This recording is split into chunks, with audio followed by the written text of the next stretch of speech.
여러분, 혹시 이런 소식을 들으신 적 있습니까? 머지않아 대한민국 국민 3명 가운데 1명이 65세 이상이 된다는 사실 말입니다. 이건 단순히 뉴스 속 숫자가 아닙니다. 우리의 눈앞에 떨어질 커다란 시한폭탄이죠. 아침에 눈을 뜨고 버스 정류장에 나가면 3사람 중 1사람은 흰머리 어르신일 수 있는 세상. 병원 대기실, 시장, 심지어 동네 공원까지 노인들이 차지하는 비율이 절반 가까워질 수 있다는 사실. 상상만 해도 숨이 턱 막히지 않으십니까? 저는 얼마 전 고향 시골 마을을 다녀왔습니다. 15년 전만 해도 학교 운동장에서 아이들의 웃음소리가 쩌렁쩌렁 울려 퍼졌습니다. 경로당에서는 노래방 기계 켜놓고 웃음꽃이 피어났지요. 그런데 지금은 어떻습니까? 경로당 문은 굳게 닫혀 있고 가장 북적이는 곳은 병원 대기실입니다. 기침소리, 한숨소리가 이어지는 풍경 속에서 저는 몇 년 뒤 우리의 미래를 미리 본 듯한 두려움을 느꼈습니다. 여러분, 초고령 사회는 느리게 다가오는 것 같지만 실상은 훨씬 빠르게 밀려오고 있습니다. 많은 이들이 아직 괜찮아, 그때 가서 생각하지 뭐 라고 말합니다. 그러나 그 괜찮다는 말이 얼마나 위험한지 아십니까? 시계 바늘은 이미 움직이고 있고 우리는 그 속에서 살아가고 있습니다. 준비하지 않은 채로 맞닥뜨리는 순간, 그것은 단순한 변화가 아니라 위기로 다가옵니다. 제가 오늘 전하려는 이야기는 두려움만 주려는 것이 아닙니다. 오히려 희망을 심어주려는 것입니다. 왜냐하면 늙는 것은 피할 수 없는 일이지만 어떻게 늙을지는 우리가 선택할 수 있기 때문입니다. 바로 지금부터라도 준비한다면 남은 인생의 풍경은 전혀 다른 색깔로 바뀔 수 있습니다. 통계청에 따르면 우리나라는 2025년에 이미 유엔이 정의한 초고령 사회 기준을 넘어섰습니다. 65세 이상 인구가 전체의 4%를 넘는 사회. 그게 바로 우리가 사는 현실입니다. 일본은 이 단계에 도달하는데 36년이 걸렸지만 우리는 단 26년 만에 도착했습니다. 세계에서 가장 빠르게 늙는 나라, 그것이 바로 한국입니다. 이 사실 하나만으로도 우리는 지금 얼마나 큰 파도 앞에 서 있는지 알 수 있습니다. 여러분, 그 파도가 단순히 먼 바다에서 밀려오는 게 아닙니다. 이미 우리 발목까지 찰랑찰랑 차오르고 있습니다. 병원 예약이 예전보다 훨씬 늦어지고 간병인을 구하려면 1달 이상을 기다려야 한다는 이야기를 주변에서 심심찮게 듣게 됩니다. 그리고 혼자 사는 노인의 수가 10년 만에 2배 이상 늘어났습니다. 이건 뉴스 속의 숫자가 아니라 우리 이웃집, 바로 옆집에서 벌어지고 있는 현실입니다. 저는 여기서 한 가지 질문을 던지고 싶습니다. 여러분은 준비가 되어 있습니까? 건강을 지키기 위한 작은 습관, 은퇴 이후를 위한 재정 계획, 디지털 기술을 익히는 작은 노력, 가족 안에서의 대화와 합의. 이 4가지를 지금 당장 시작하지 않는다면 미래는 우리를 기다려주지 않습니다. 그러나 여러분, 두려움 속에만 머물 필요는 없습니다. 일본, 덴마크, 그리고 일부 우리 지역 사회가 이미 보여주고 있듯이 답은 존재합니다. 그리고 그 답은 거창한 것이 아니라 우리가 오늘 저녁 당장 할 수 있는 작은 실천에서 시작됩니다. 지금은 단순한 경고가 아니라 행동을 요구하는 시간입니다. 병원 대신 공원에서, 병상 대신 여행지에서, 외로움 대신 웃음 속에서 노후를 맞이하고 싶다면 준비는 오늘부터 시작해야 합니다. 오늘 영상에서 제가 전하고 싶은 첫 번째 메시지는 바로 이것입니다. 초고령 사회라는 거대한 파도는 이미 밀려오고 있고 그 파도를 어떻게 탈지는 오직 우리 손에 달려 있다는 사실입니다. 이제 저는 여러분을 조금 더 깊은 이야기로 안내하고자 합니다. 왜 우리나라가 이렇게 빠르게 늙어가고 있는지, 그리고 그 속도가 어떤 결과를 불러올 것인지, 그 다음 단계에서 우리는 반드시 그 진실을 마주해야 합니다. 여러분, 이제 본격적으로 왜 우리나라가 이렇게 빠르게 늙어가고 있는지 그 이유를 살펴봅시다. 사실 고령화는 어느 나라에서나 피할 수 없는 흐름입니다. 하지만 한국은 그 속도가 유난히 가파릅니다. 일본이 초고령 사회에 도달하는데 36년이 걸렸다면 우리는 불과 26년 만에 같은 지점에 도착했습니다. 단 10년 이상 차이가 나는 이 속도의 차이는 단순히 숫자의 문제가 아닙니다. 앞으로 10년, 20년 뒤 우리의 삶 전반을 바꿔놓을 무게입니다. 왜 이렇게 빠를까요? 첫 번째 이유는 바로 출산율입니다. OECD 평균 출산율이 1.6 정도인데 한국은 0.7 이하로 떨어져 세계 최저 수준에 머무르고 있습니다. 결혼을 늦추거나 하지 않는 젊은 세대가 늘고 아이를 낳더라도 한 명에서 멈추는 경우가 많습니다. 사회 구조가 변하면서 아이 울음소리가 점점 사라진 것이지요. 아이가 태어나지 않으면 결국 일할 사람, 세금을 낼 사람이 줄어들 수밖에 없습니다. 두 번째 이유는 기대 수명의 증가입니다. 한국인의 평균 기대 수명은 이미 83세를 넘어섰습니다. 의료기술의 발달과 생활 수준 향상 덕분에 오래 사는 건 축복이지만 동시에 그 기간 동안 돌봄과 지원이 필요하다는 부담이 커집니다. 오래 사는 사람은 늘어나는데 태어나는 아이는 줄어드니 인구 구조는 자연스럽게 역삼각형이 될 수밖에 없습니다. 이 변화의 속도는 우리의 상상을 뛰어넘습니다. 서울 시내 한복판에서도 버스 정류장, 병원, 마트, 어디를 가든 어르신들이 중심이 되는 풍경이 보편화되고 있습니다. 농촌만의 문제가 아닙니다. 인천, 부산, 대구, 광주 등 대도시 곳곳에서도 이미 조용히 진행 중입니다. 여러분, 여기서 중요한 사실 하나를 기억해야 합니다. 초고령 사회는 우리를 기다려주지 않습니다. 시계는 멈추지 않고 인구 변화는 가속도를 붙여 달려갑니다. 지금 우리가 아직 괜찮다고 말하는 사이에도 매달 5만 명 이상의 인구가 노년층으로 편입되고 있습니다. 이렇게 빠른 속도는 어떤 결과를 불러올까요? 첫째, 경제적 충격입니다. 일할 세대가 줄어들면 세금을 낼 사람도 줄어듭니다. 동시에 의료와 복지에 들어가는 비용은 폭발적으로 늘어나겠죠. 결국 젊은 세대는 더 많은 세금을 부담해야 하고 연금 제도는 버티기 어려워질 수 있습니다. 지금 45-50대 세대가 은퇴할 무렵 제대로 연금을 받지 못할지도 모른다는 불안이 현실이 됩니다. 둘째, 의료 시스템의 붕괴 위기입니다. 이미 일부 지역에서는 병원 예약이 2주 이상 밀리고 간병인을 구하려면 한 달 이상 기다려야 하는 경우가 많습니다. 지금은 먼 이야기 같지만 불과 몇 년 뒤에는 우리 모두가 겪을 수 있는 일입니다. 셋째, 고립과 외로움의 확산입니다. 통계청 자료에 따르면 65세 이상 1인 가구 비율이 지난 10년 동안 2배 이상 늘었습니다. 자녀는 각자 삶에 바쁘고 배우자는 먼저 세상을 떠난 경우가 많습니다. 하루 종일 말 한마디 나누지 못하는 시간이 늘어나면서 우울증, 치매, 심지어 사망률까지 높아진다는 연구 결과가 있습니다. 여러분, 제가 강조하고 싶은 건 이 변화가 뉴스 속 숫자에 그치지 않는다는 점입니다. 이미 우리의 일상 속에서 체감되고 있고 그 속도는 더욱 빨라질 것입니다.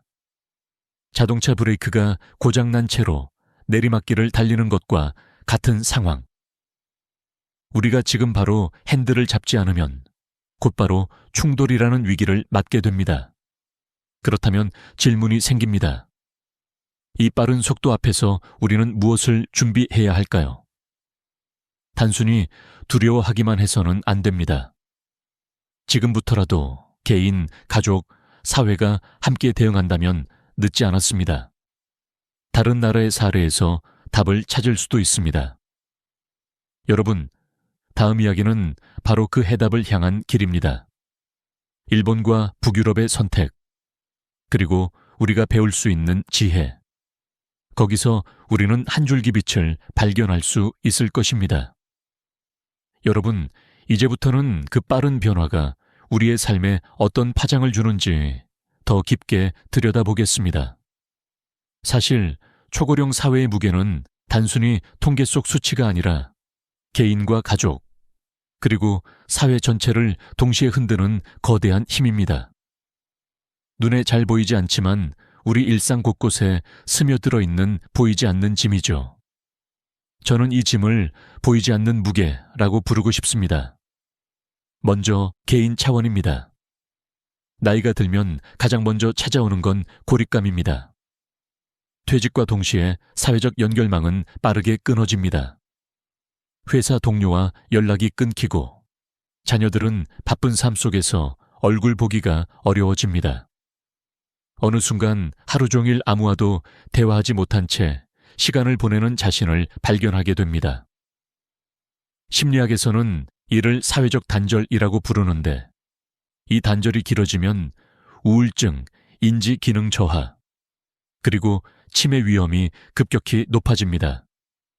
영국의 한 연구에 따르면 사회적 교류가 거의 없는 노인의 사망률은 그렇지 않은 노인보다 30% 이상 높다고 합니다. 외로움이 단순한 감정이 아니라 생명을 위협하는 요소가 되는 것입니다. 두 번째는 가족 차원입니다. 부모를 돌봐야 하는 자녀 세대의 부담은 상상 이상입니다. 경제적 부담은 물론이고 정신적 압박까지 더해집니다. 누가 병원에 모시고 갈 것인가? 간병비는 누가 더 낼 것인가? 이 문제로 형제 자매 간의 갈등이 폭발하는 경우가 많습니다. 심지어 평생을 함께 살아온 부부 간에도 갈등이 깊어지기도 합니다. 부모 본인 역시 자녀에게 미안함과 고마움 사이에서 심리적 고통을 겪게 됩니다. 결국 가족이라는 울타리 안에서 갈등의 불씨가 번지고 수십 년간 쌓아온 정이 한순간에 무너지는 사례도 적지 않습니다. 세 번째는 사회 차원입니다. 복지 예산은 눈덩이처럼 불어나지만 그 비용을 감당할 젊은 세대는 줄어듭니다. 내 세금은 다 어디로 가는 거냐? 라는 불만이 젊은 층에서 터져 나오고 우리가 살아온 세월을 왜 이렇게 무시하느냐? 는 억울함이 노년층에서 쌓입니다. 이 갈등은 단순한 돈 문제가 아니라 세대 간 신뢰 자체를 무너뜨립니다. 사회의 근본적인 결속력이 흔들리는 것입니다. 저는 여기서 한 가지 현실적인 장면을 떠올립니다. 어느 시골 마을의 병원 대기실 풍경입니다. 환자 대부분이 70세 이상 어르신이었고 대기 시간은 2~3시간 이상이었습니다.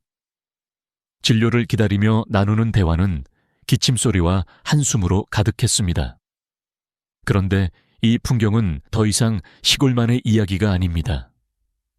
서울 강남의 종합병원에서도 예약은 몇 주씩 밀리고 진료받는 시간보다 기다리는 시간이 더 길어졌습니다. 이는 단순한 불편함을 넘어 의료 시스템의 한계를 보여주는 장면입니다. 더 큰 문제는 우리가 이 변화를 과소평가한다는 점입니다. 사람은 미래의 고통을 현재보다 가볍게 여기는 경향이 있습니다. 심리학에서는 이를 현재 편향이라고 부릅니다. 아직은 괜찮아, 그때 가서 생각하지 뭐. 하지만 그 언젠가는 생각보다 훨씬 빨리, 그리고 한꺼번에 찾아옵니다. 준비하지 않은 상태에서 맞닥뜨리는 순간, 변화는 단순한 고통이 아니라 위기가 됩니다. 여러분, 혹시 이런 경험 있으십니까?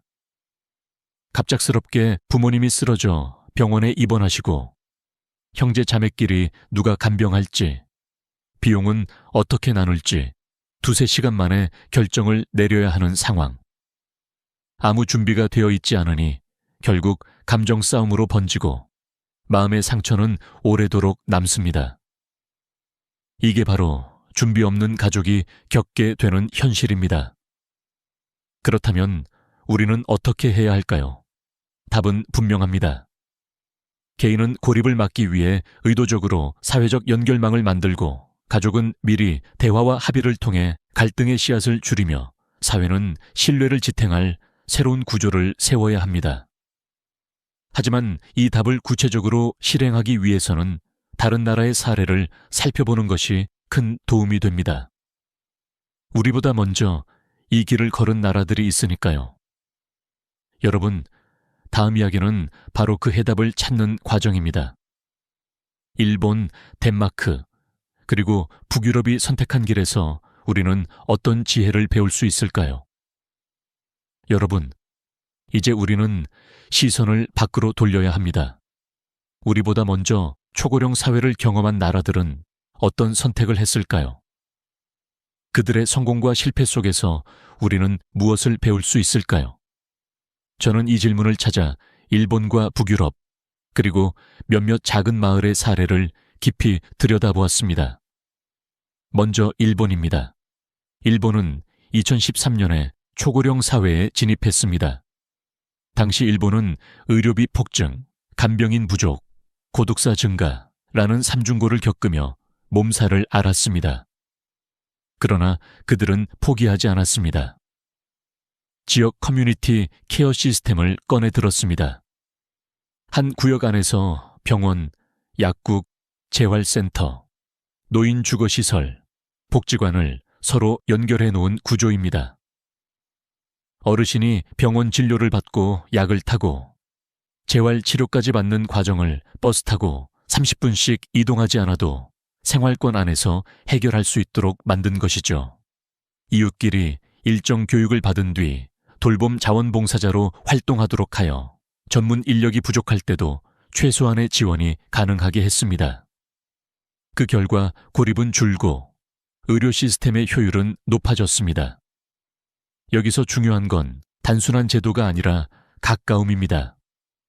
병원, 복지관, 문화시설이 걸어서 10분 안에 모여 있어야 노인이 사회와 단절되지 않는다는 점.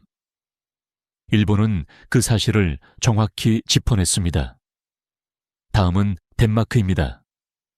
덴마크는 노인을 부담으로 보지 않았습니다. 오히려 경험 많은 일꾼으로 바라봤습니다. 은퇴 연령을 늦추고 고령자 맞춤형 일자리를 만들었습니다. 체력은 덜 쓰지만 경력과 지혜가 중요한 분야, 예를 들어 도서관 사서, 지역 문화 해설사, 원예 관리 같은 직업을 어르신들에게 맡겼습니다.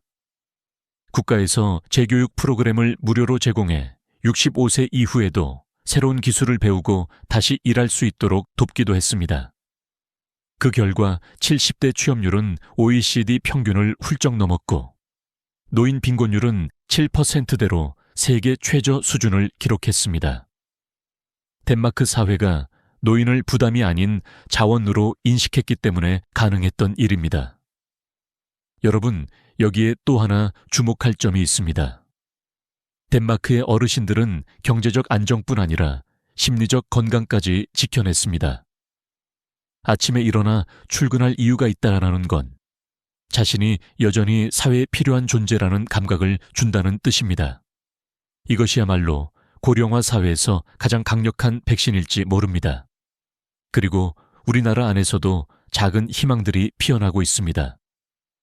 전남의 한 농촌 마을에서는 마을 회관을 공동 돌봄센터로 바꿨습니다. 어르신들이 함께 식사하고 주 3회 간호사가 건강을 체크합니다. 홀로 사는 어르신이 갑자기 쓰러져도 함께 식사하던 이웃들이 바로 발견해 병원으로 연결할 수 있습니다. 또 경기도 일부 지자체에서는 실버 창업 지원 프로그램을 운영합니다. 전통 먹거리 판매, 수공예, 소규모 텃밭 재배 등 작지만 안정적인 수익을 낼 수 있는 아이템을 지원하고 판매처까지 연결해 줍니다. 여러분, 이 모든 사례에는 3가지 공통점이 있습니다.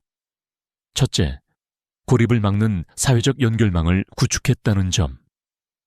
둘째, 노인의 경험과 시간을 자원으로 활용했다는 점.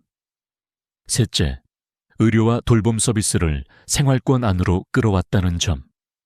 이 세 가지 원칙은 국가 차원에서뿐 아니라 지자체, 심지어 한 가족 단위에서도 적용할 수 있는 보편적 지혜입니다.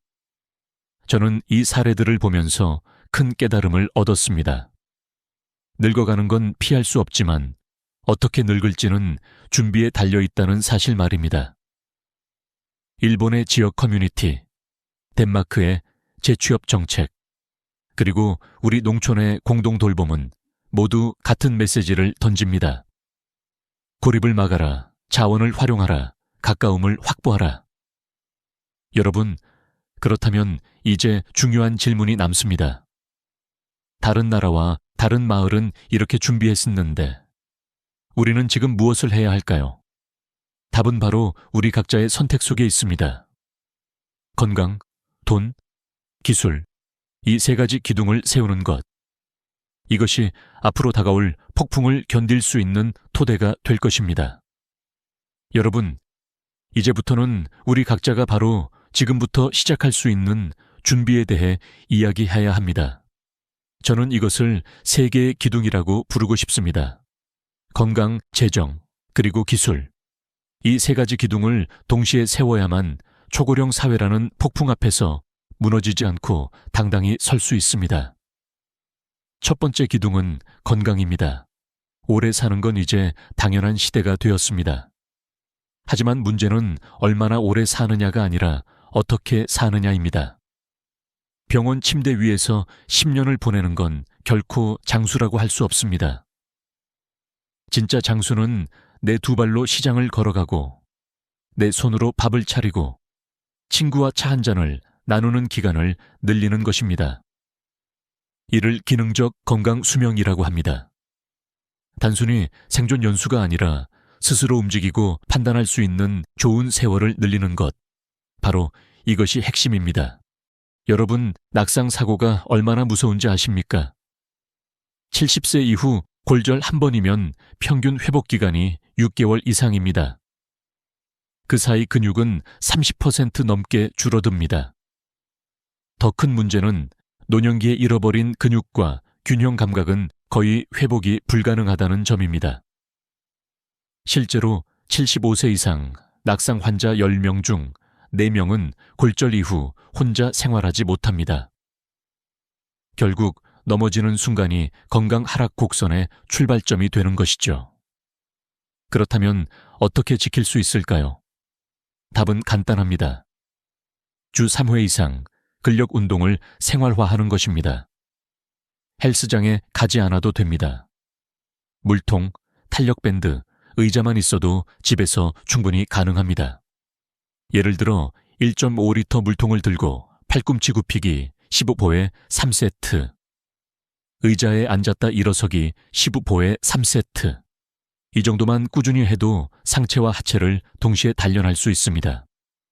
매일 30분 이상 걷기, 일주일에 2번 가벼운 등산이나 계단 오르기, 균형 감각 훈련으로는 양치할 때 한 발로 서기, 눈 감고 10초 버티기 같은 작은 습관이 평생을 지켜줍니다.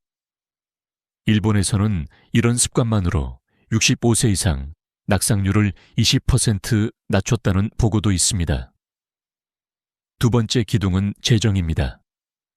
은퇴 후의 삶은 월급 없는 장마철과 같습니다. 우산이 없으면 바로 비를 맞고 고생하게 되지요. 70세 이후 평균 간병비가 월 150만 원에서 200만 원에 이른다는 사실 알고 계십니까? 3년이면 7천만 원 가까운 돈이 들어갑니다. 의료비는 물가보다 더 빨리 오릅니다. 지난 10년간 한국의 소비자 물가 상승률은 연평균 2%였지만 의료비 상승률은 4% 이상이었습니다. 오늘 병원비가 5만 원이라면 10년 뒤에는 7만 원이 될 수 있다는 얘기입니다. 그래서 반드시 필요한 것이 바로 버킷 전략입니다.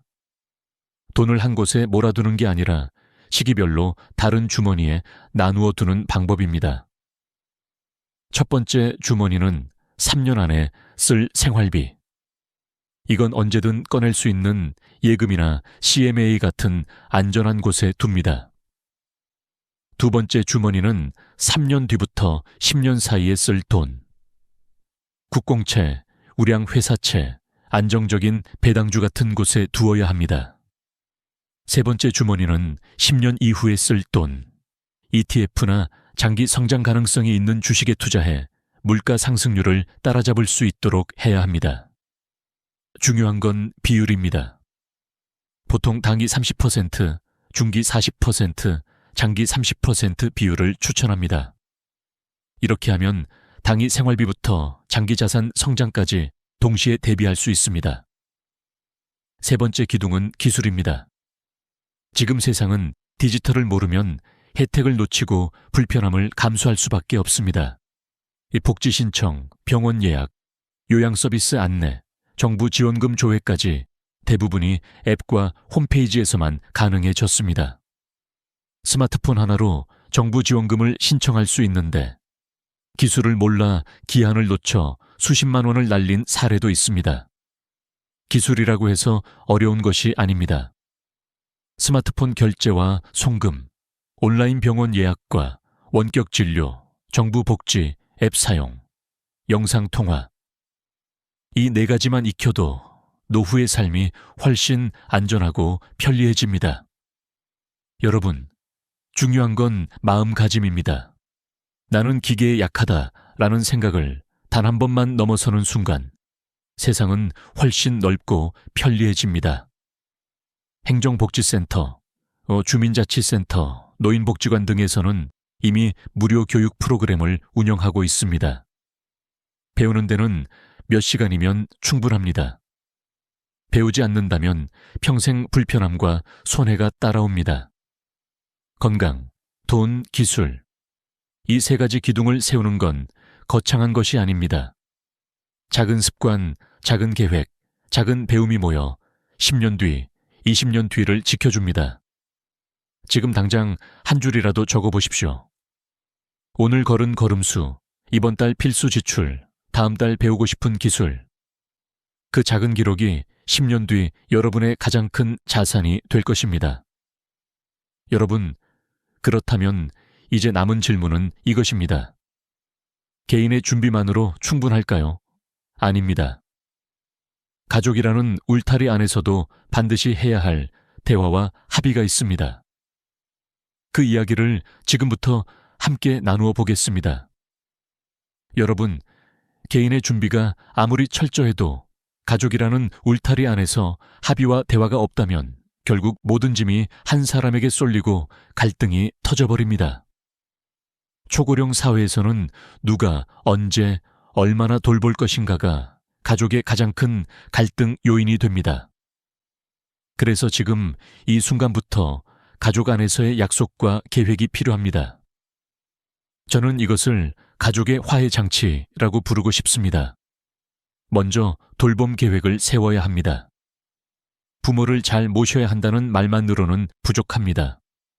누가 병원에 동행할지, 누가 생활비를 지원할지, 누가 일상적인 장보기와 청소를 도울지를 구체적으로 정해야 합니다. 여러분, 혹시 가족끼리 이런 대화를 나눠본 적 있습니까? 막연하게 우리가 다 같이 하자라고만 하면 결국 현실에서는 불만이 쌓이고 갈등으로 번집니다. 역할을 나누어 표로 정리하고 그 내용을 글로 남겨두는 것. 이것이 첫걸음입니다. 여기서 중요한 건 문서화입니다. 가족 간 합의를 말로만 끝내면 기억은 다르게 남고 감정이 얽히면 그때 그렇게 말하지 않았잖아 라는 싸움이 시작됩니다. 그러나 A4 용지 한 장에 합의 내용, 날짜, 서명만 적어두어도 분쟁 가능성을 70% 이상 줄일 수 있습니다. 법적 효력이 없더라도 글씨로 남은 약속은 기억보다 훨씬 강합니다. 가족끼리도 돈과 재산이 얽히면 의외로 돌변하는 경우가 많다는 사실을 우리는 주변에서 이미 많이 보아왔습니다. 또 하나 중요한 것은 상속, 증여, 연명 치료 여부 같은 민감한 주제입니다.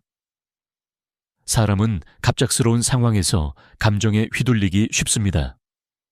부모가 위중한 상태에 빠졌을 때, 무조건 살려야 한다는 외침이 가족의 갈등을 키우는 경우가 많습니다. 하지만 미리 연명 치료 여부를 기록해두면 가족은 죄책감과 갈등 속에서 울부짖지 않아도 됩니다. 재산 분배를 명확히 해두면 형제간 소송이라는 최악의 상황도 막을 수 있습니다. 그리고 부모 세대 역시 자녀에게 고마움과 미안함 사이에서 흔들리는 마음이 있습니다. 내가 이렇게까지 도움을 받았으니 갚아야 하지 않나 하는 심리적 빚이 생기면 돌봄이 고마움이 아니라 부담이 됩니다. 그래서 내 몫은 여기까지, 이후에는 요양원이나 외부 서비스를 이용하자라는 선을 미리 정해두는 것이 필요합니다. 이것은 이기적인 결정이 아니라 남은 가족 모두가 무너지지 않도록 하는 안전장치입니다. 저는 실제로 한 사례를 들려드리고 싶습니다. 70대 어머니를 모시는 세 남매가 있었습니다. 첫째는 병원 동행을 맡았고, 둘째는 생활비를 분담했고, 셋째는 집안일을 도왔습니다. 이들은 매달 한 번 가족 회의를 열어 상황을 공유했습니다. 작은 갈등이 생겨도 바로 조정했고, 중요한 결정은 간단한 메모로 남겼습니다. 결과적으로 어머니는 편안한 노후를 보내셨고, 자녀들은 서로의 부담을 인정하며 평생의 관계를 지켜낼 수 있었습니다. 반대로 아무런 합의 없이 각자 알아서 하자고 했던 또 다른 가족은 정반대의 길을 걸었습니다. 아버지가 갑작스럽게 쓰러지자 간병과 비용 부담이 한쪽으로 쏠렸고, 결국 형제간 말다툼이 폭력으로 번졌습니다. 부모를 잘 모셔야 한다라는 마음은 같았지만 준비가 없었던 탓에 가족은 갈라지고 말았습니다. 여러분, 초고령 사회에서 가족의 화해 장치는 선택이 아니라 필수입니다. 돌봄 계획, 문서화, 민감한 문제에 대한 사전 합의. 이 세 가지가 있다면 가족은 흔들리지 않고 위기를 함께 건널 수 있습니다. 하지만 여기서 끝나서는 안 됩니다. 개인과 가족의 준비가 아무리 철저해도 사회라는 울타리가 받쳐주지 않으면 결국 한계에 부딪힙니다. 그래서 이제 마지막으로 우리가 함께 만들어야 할 공동체의 미래에 대해 이야기하려 합니다. 여러분, 이제 마지막으로 우리가 함께 만들어야 할 울타리, 바로 사회적 공동체에 대해 이야기하겠습니다. 개인의 노력과 가족의 합의만으로는 초고령 사회의 무게를 다 감당할 수 없습니다. 결국 사회라는 그물망이 단단해야만 개인과 가족의 준비도 빛을 발할 수 있습니다. 저는 이 부분을 함께 사는 미래라고 부르고 싶습니다. 먼저 고령자 재취 위협입니다. 많은 분들이 은퇴하면 모든 역할이 끝난다고 생각합니다. 하지만 실제로는 정반대입니다. 아침에 일어날 이유가 있다는 것, 내가 여전히 필요한 존재라는 감각이 노인의 심리적 건강을 지켜주는 가장 큰 힘입니다. 그래서 의미 있는 일자리가 필요합니다. 단순히 생계를 위해서가 아니라 삶의 이유를 지켜내기 위해서입니다. 마을 안전지킴이, 지역 문화 해설사, 학교 방과 후 돌봄, 작은 도서관 사서. 이런 일들은 큰 체력을 요구하지 않지만 경험과 지혜가 반드시 필요한 자리입니다. 정부나 지자체에서 이런 자리를 더 많이 만들어야 하고 우리 스스로도 능동적으로 찾아 나서야 합니다. 둘째는 지역 돌봄 공동체입니다. 나이가 들수록 가까움이 생명입니다. 병원, 복지관, 문화시설이 집에서 도보 10분 안에 있어야 어르신이 사회와 단절되지 않습니다. 일본의 커뮤니티 케어가 성공할 수 있었던 이유도 바로 가까움이었죠. 우리 역시 집을 중심으로 병원, 도서관, 복지관이 걸어서 닿을 수 있는지 확인해야 합니다. 없다면 주민 서명을 모아 구청에 요구할 수 있습니다. 이미 있는 시설이라도 경사로, 엘리베이터, 손잡이, 셔틀버스가 어르신에게 적합한지 점검하고 개선을 요구해야 합니다. 또 동네 단톡방이나 카페를 통해 응급시 바로 연락할 수 있는 이웃 명단을 만들어 두는 것만으로도 큰 힘이 됩니다. 셋째는 세대 간 교류입니다. 초고령 사회의 진짜 위기는 세대 간 갈등에서 시작됩니다. 그러나 세대 간 벽을 허물면 서로의 삶이 훨씬 풍요로워집니다. 어르신은 장인 기술, 전통 음식, 수공예를 전할 수 있고, 젊은 세대는 스마트폰 사용법, 영상 편집, 온라인 마케팅을 가르쳐 드릴 수 있습니다. 이렇게 서로의 부족함을 채워주는 구조를 영 멘토링이라고 합니다. 작은 모임이라도 시작하면 동네 커뮤니티가 활기를 되찾습니다.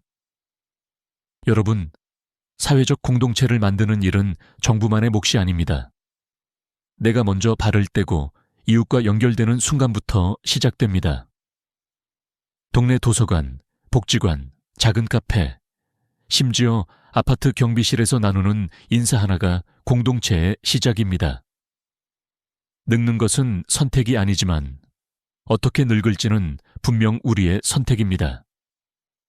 한국 철학자 함석헌 선생은 이렇게 말했습니다. 사는 것이 곧 늙는 것이지만 늙는 것도 배워야 한다. 오늘 이야기를 들으신 여러분께 제가 드리고 싶은 마지막 메시지는 바로 이것입니다. 준비 없이 흘려보낸 하루가 쌓이면 후회가 되는 노년이 됩니다. 하지만 오늘부터 단 한 걸음이라도 내디딘다면 그 걸음이 10년 뒤 여러분을 지켜주는 울타리가 될 것입니다. 여러분이 생각하는 행복한 노년의 조건은 무엇입니까? 건강입니까? 사랑하는 사람과의 시간입니까? 경제적 자유입니까? 마음의 평화입니까? 어떤 답이든 좋습니다.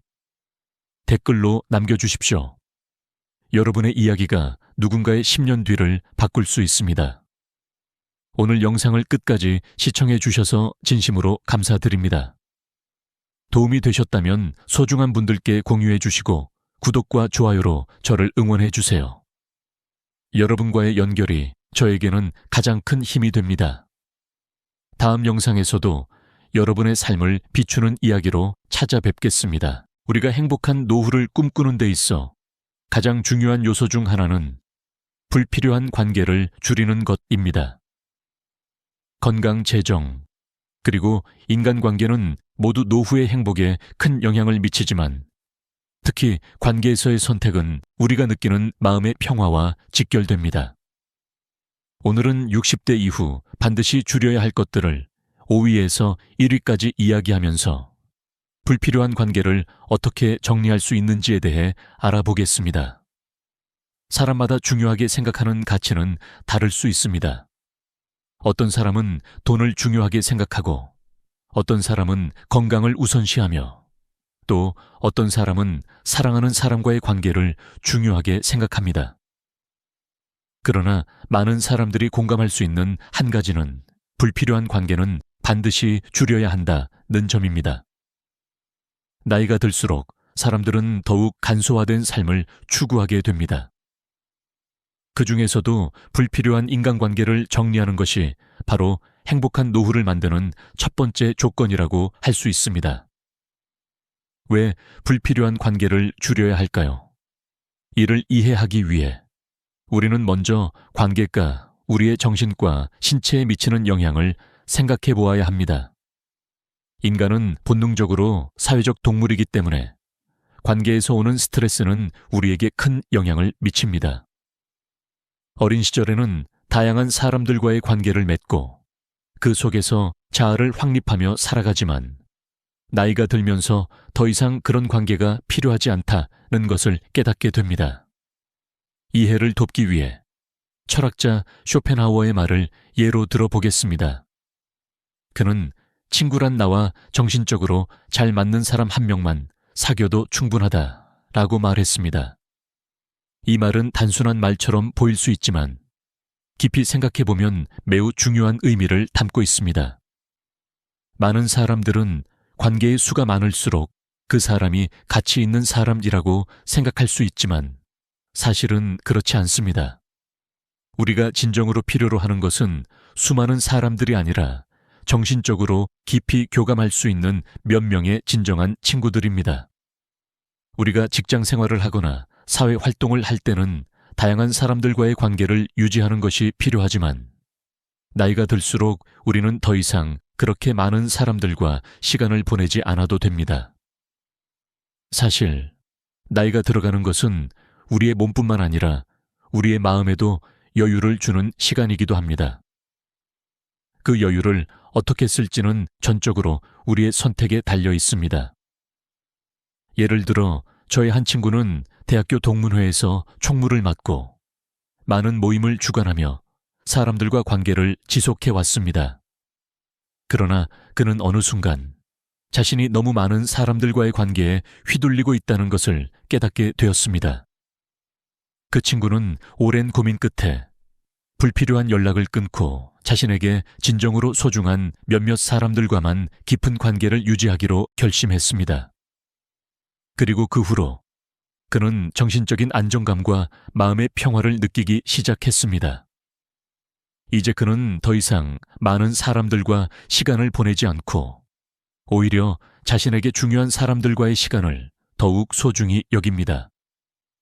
이처럼 나이가 들수록 우리는 인간관계의 질을 중시해야 합니다. 더 이상 사람들과의 관계수를 채우는 것이 중요한 것이 아니라 몇 명의 진정한 친구들과 깊은 관계를 유지하는 것이 행복한 노후를 만드는 핵심이라고 할 수 있습니다. 이를 통해 우리는 더 이상 불필요한 스트레스를 받지 않고 자신만의 평화롭고 만족스러운 삶을 살아갈 수 있습니다. 그렇다면 불필요한 관계를 줄이려면 어떻게 해야 할까요? 첫 번째로, 관계를 유지해야 할 사람을 선별하는 것. 이 중요합니다. 나와 깊은 관계를 맺을 수 있는 사람은 누구인지, 그리고 그 관계가 내 삶에 긍정적인 영향을 미치는지 스스로 점검해야 합니다. 일시적인 관계나 나에게 정신적인 부담을 주는 관계는 과감히 정리하는 것이 필요합니다. 관계를 정리한다고 해서 냉정하게 사람을 배제하는 것이 아니라 내가 더 이상 필요 없는 관계에는 거리를 두는 것입니다. 또한 우리가 살아가는 사회에서 많은 사람들이 사회적 이미지를 중요시합니다. 결혼식이나 장례식에 참석할 때 사람들이 북적이는 모습을 보며 자신도 그 속에 끼어야 한다는 압박감을 느끼곤 합니다.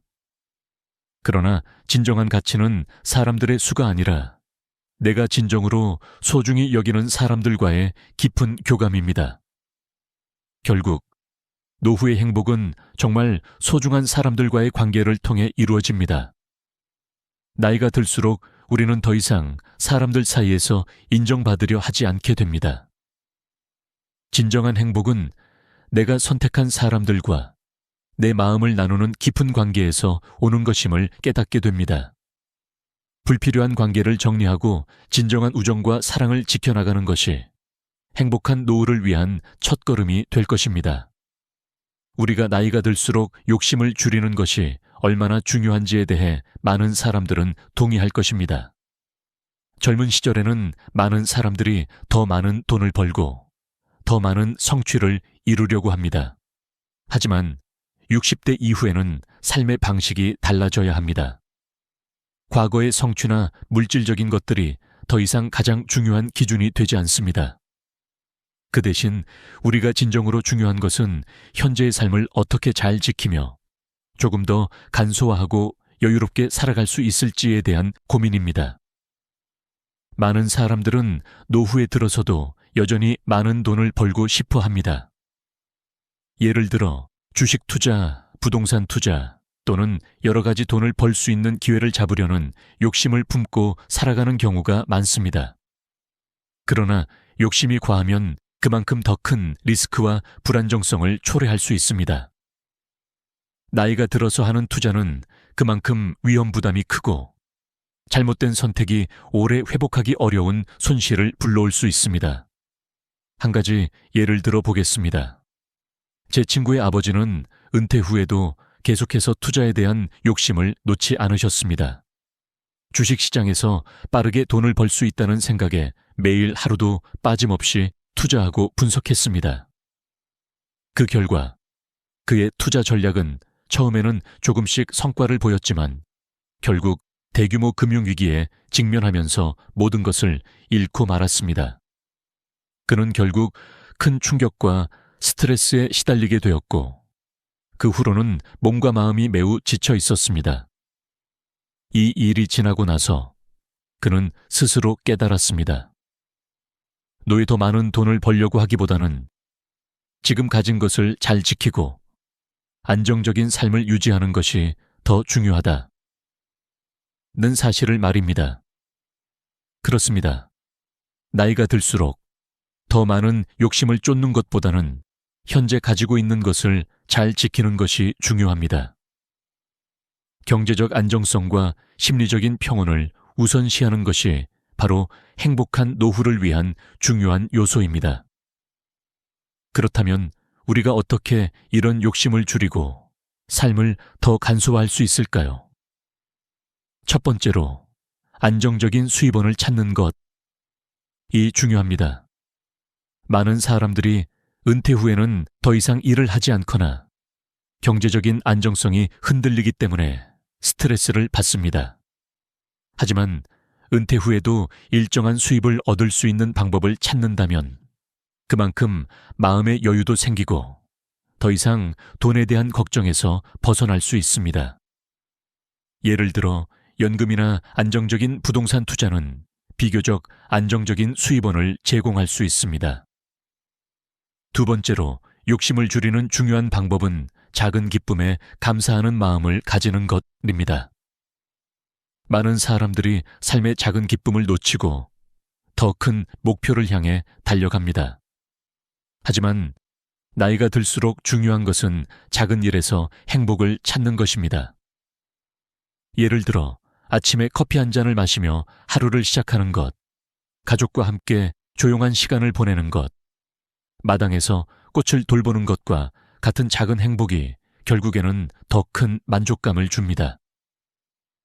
세 번째로 욕심을 줄이고 간소화하는 방법은 불필요한 소비를 줄이는 것입니다.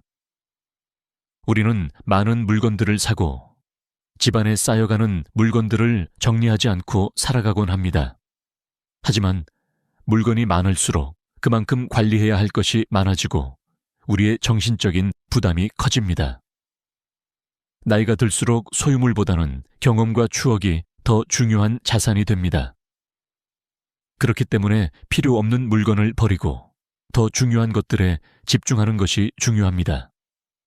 그리고 너무 많은 물질적 욕망을 추구하기보다는 내면의 성장과 마음의 평화를 추구하는 삶을 살아가야 합니다.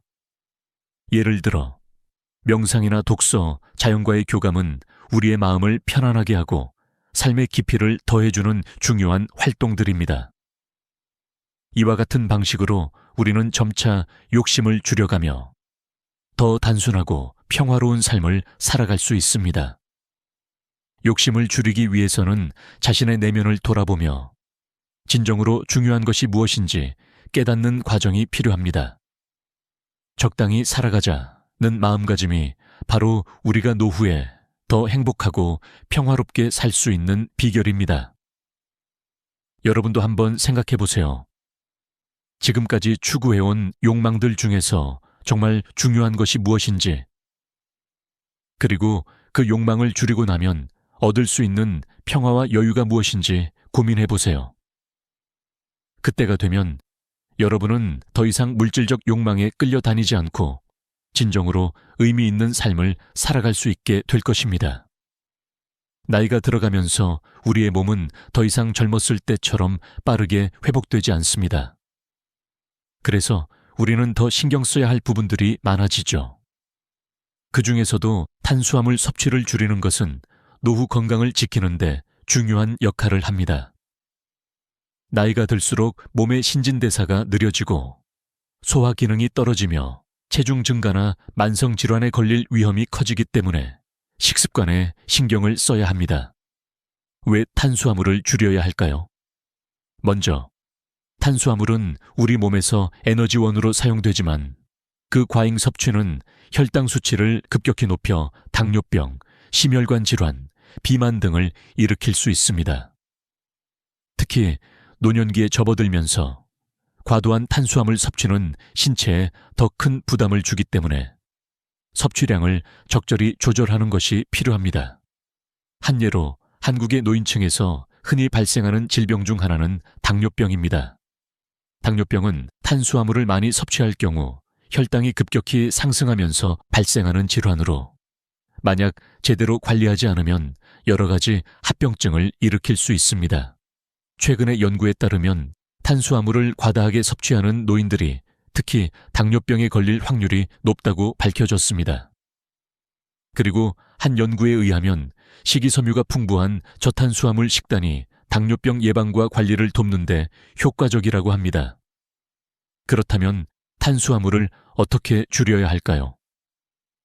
첫 번째로 정제된 탄수화물, 흰쌀, 흰 밀가루 등을 줄이는 것이 중요합니다. 정제된 탄수화물은 소화가 빠르고 혈당을 급격히 올리기 때문에 피하는 것이 좋습니다. 대신 통곡물이나 채소를 섭취하는 것이 좋습니다. 예를 들어 현미, 보리, 퀴노아 같은 통곡물은 식이섬유가 풍부해 소화가 느리고 혈당 상승을 완만하게 합니다. 두 번째로 과일과 채소를 많이 섭취하는 것입니다. 과일과 채소는 저칼로리이면서 영양소가 풍부하고 비타민과 미네랄을 많이 포함하고 있어 노년기의 건강을 유지하는 데 필수적입니다. 특히 녹색 채소, 브로콜리, 시금치, 당근 등은 항산화 성분이 풍부하여 노화 방지에도 큰 도움이 됩니다. 세 번째로 단백질 섭취를 증가시키는 것입니다. 나이가 들수록 근육량이 감소하는데 이를 방지하기 위해서는 충분한 단백질 섭취가 필요합니다. 닭고기, 생선, 두부, 콩류 등을 통해 충분한 단백질을 섭취할 수 있습니다. 또한 단백질은 혈당 조절에도 도움이 되며 근육을 유지하고 체지방을 줄이는 데 효과적입니다. 예를 들어 저희 어머니는 탄수화물을 많이 섭취하시던 분이셨습니다. 그 후 당뇨가 걱정되기 시작하면서 식습관을 바꾸기로 결심하셨습니다. 그녀는 흰쌀밥 대신 현미밥을 먹고 과일과 채소를 더 많이 섭취하기 시작했습니다. 그리고 매일 단백질 섭취를 늘리기 위해 닭가슴살, 생선 등을 자주 드시게 되었습니다. 그 결과 혈당 수치가 안정적이었고 체중도 서서히 감소하며 건강한 생활을 유지할 수 있었습니다. 이처럼 탄수화물 섭취를 줄이고 건강한 식단을 유지하는 것은 노후의 건강을 지키는 중요한 방법입니다. 하지만 시기 변화는 급격하게 하지 말고 점진적으로 섭취량을 줄여가면서 몸에 맞는 식습관을 만들어가는 것이 중요합니다. 너무 많은 변화를 한꺼번에 시도하면 몸이 거부할 수 있기 때문에 작은 변화부터 시작하는 것이 좋습니다.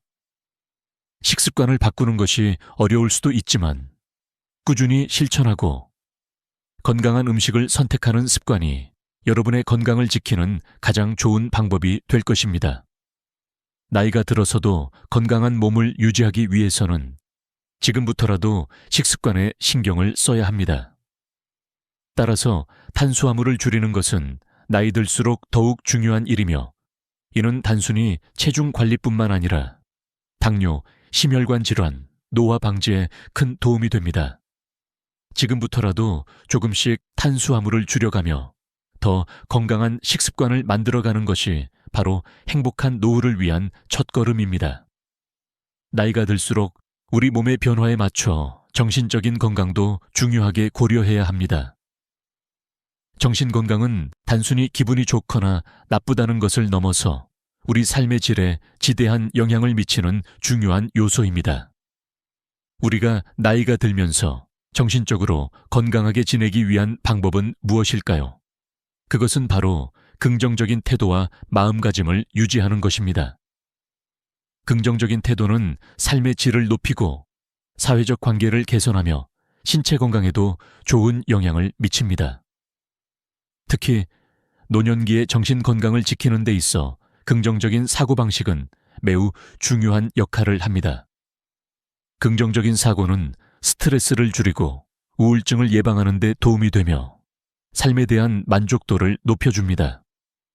나이가 들수록 우리는 자신의 건강에 대한 걱정이나 과거에 대한 회한에 사로잡힐 수 있습니다. 하지만 그럴 때일수록 긍정적인 태도가 더욱 중요합니다. 우리의 사고방식에 따라 노후의 삶이 얼마나 만족스러울지가 결정되기 때문입니다. 긍정적인 태도를 유지하는 방법은 여러 가지가 있습니다. 우선 감사하는 마음을 가지는 것이 첫 번째입니다. 하루하루의 작은 기쁨에 감사하는 마음을 가지면 삶에 대한 만족도가 높아집니다. 예를 들어 햇살 좋은 날, 잠시 산책을 하며 느끼는 기쁨, 가족과 함께하는 저녁 시간 등은 모두 소소하지만 중요한 행복의 순간입니다. 이런 순간들을 인식하고 감사하는 태도는 우리 마음에 긍정적인 에너지를 불어넣습니다. 또한 마음을 열고 사람들과의 소통을 지속하는 것도 중요합니다. 나이가 들면 사람들과의 관계가 줄어들 수 있지만 사회적 고립은 정신 건강에 매우 해롭습니다. 그러므로 가족과의 교류, 친구들과의 소셜 활동은 정신적인 건강을 지키는 데 큰 도움이 됩니다. 예를 들어 취미 활동을 함께 할 수 있는 친구나 동료들과의 만남은 기분 전환을 돕고 사회적 소속감을 느끼게 합니다. 봉사활동이나 동호회 참여도 좋은 방법입니다. 이러한 활동들은 긍정적인 감정을 불러일으키며 삶에 대한 새로운 목표를 제공합니다. 운동도 정신 건강을 유지하는 데 중요한 역할을 합니다.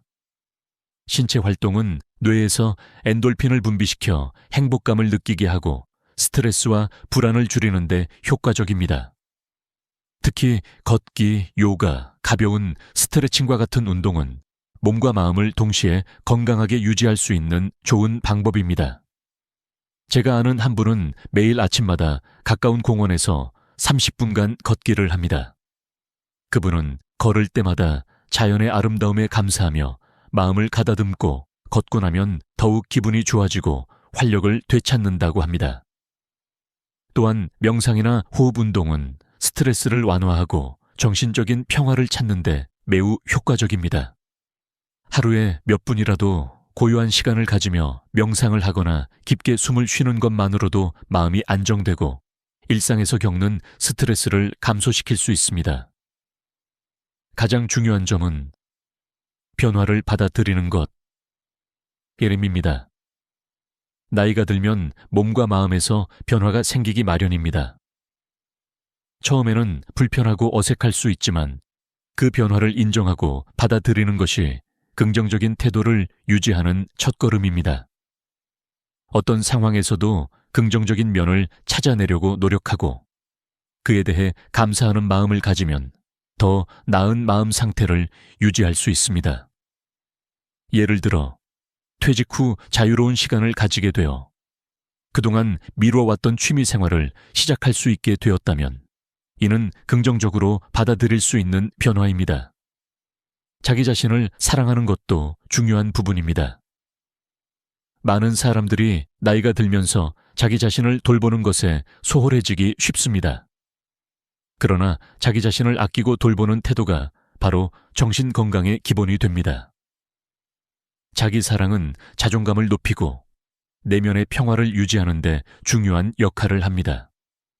자신에게 좋은 말과 격려를 아끼지 않고 자신을 칭찬하며 살아가는 것은 긍정적인 사고방식을 유지하는 데 큰 도움이 됩니다.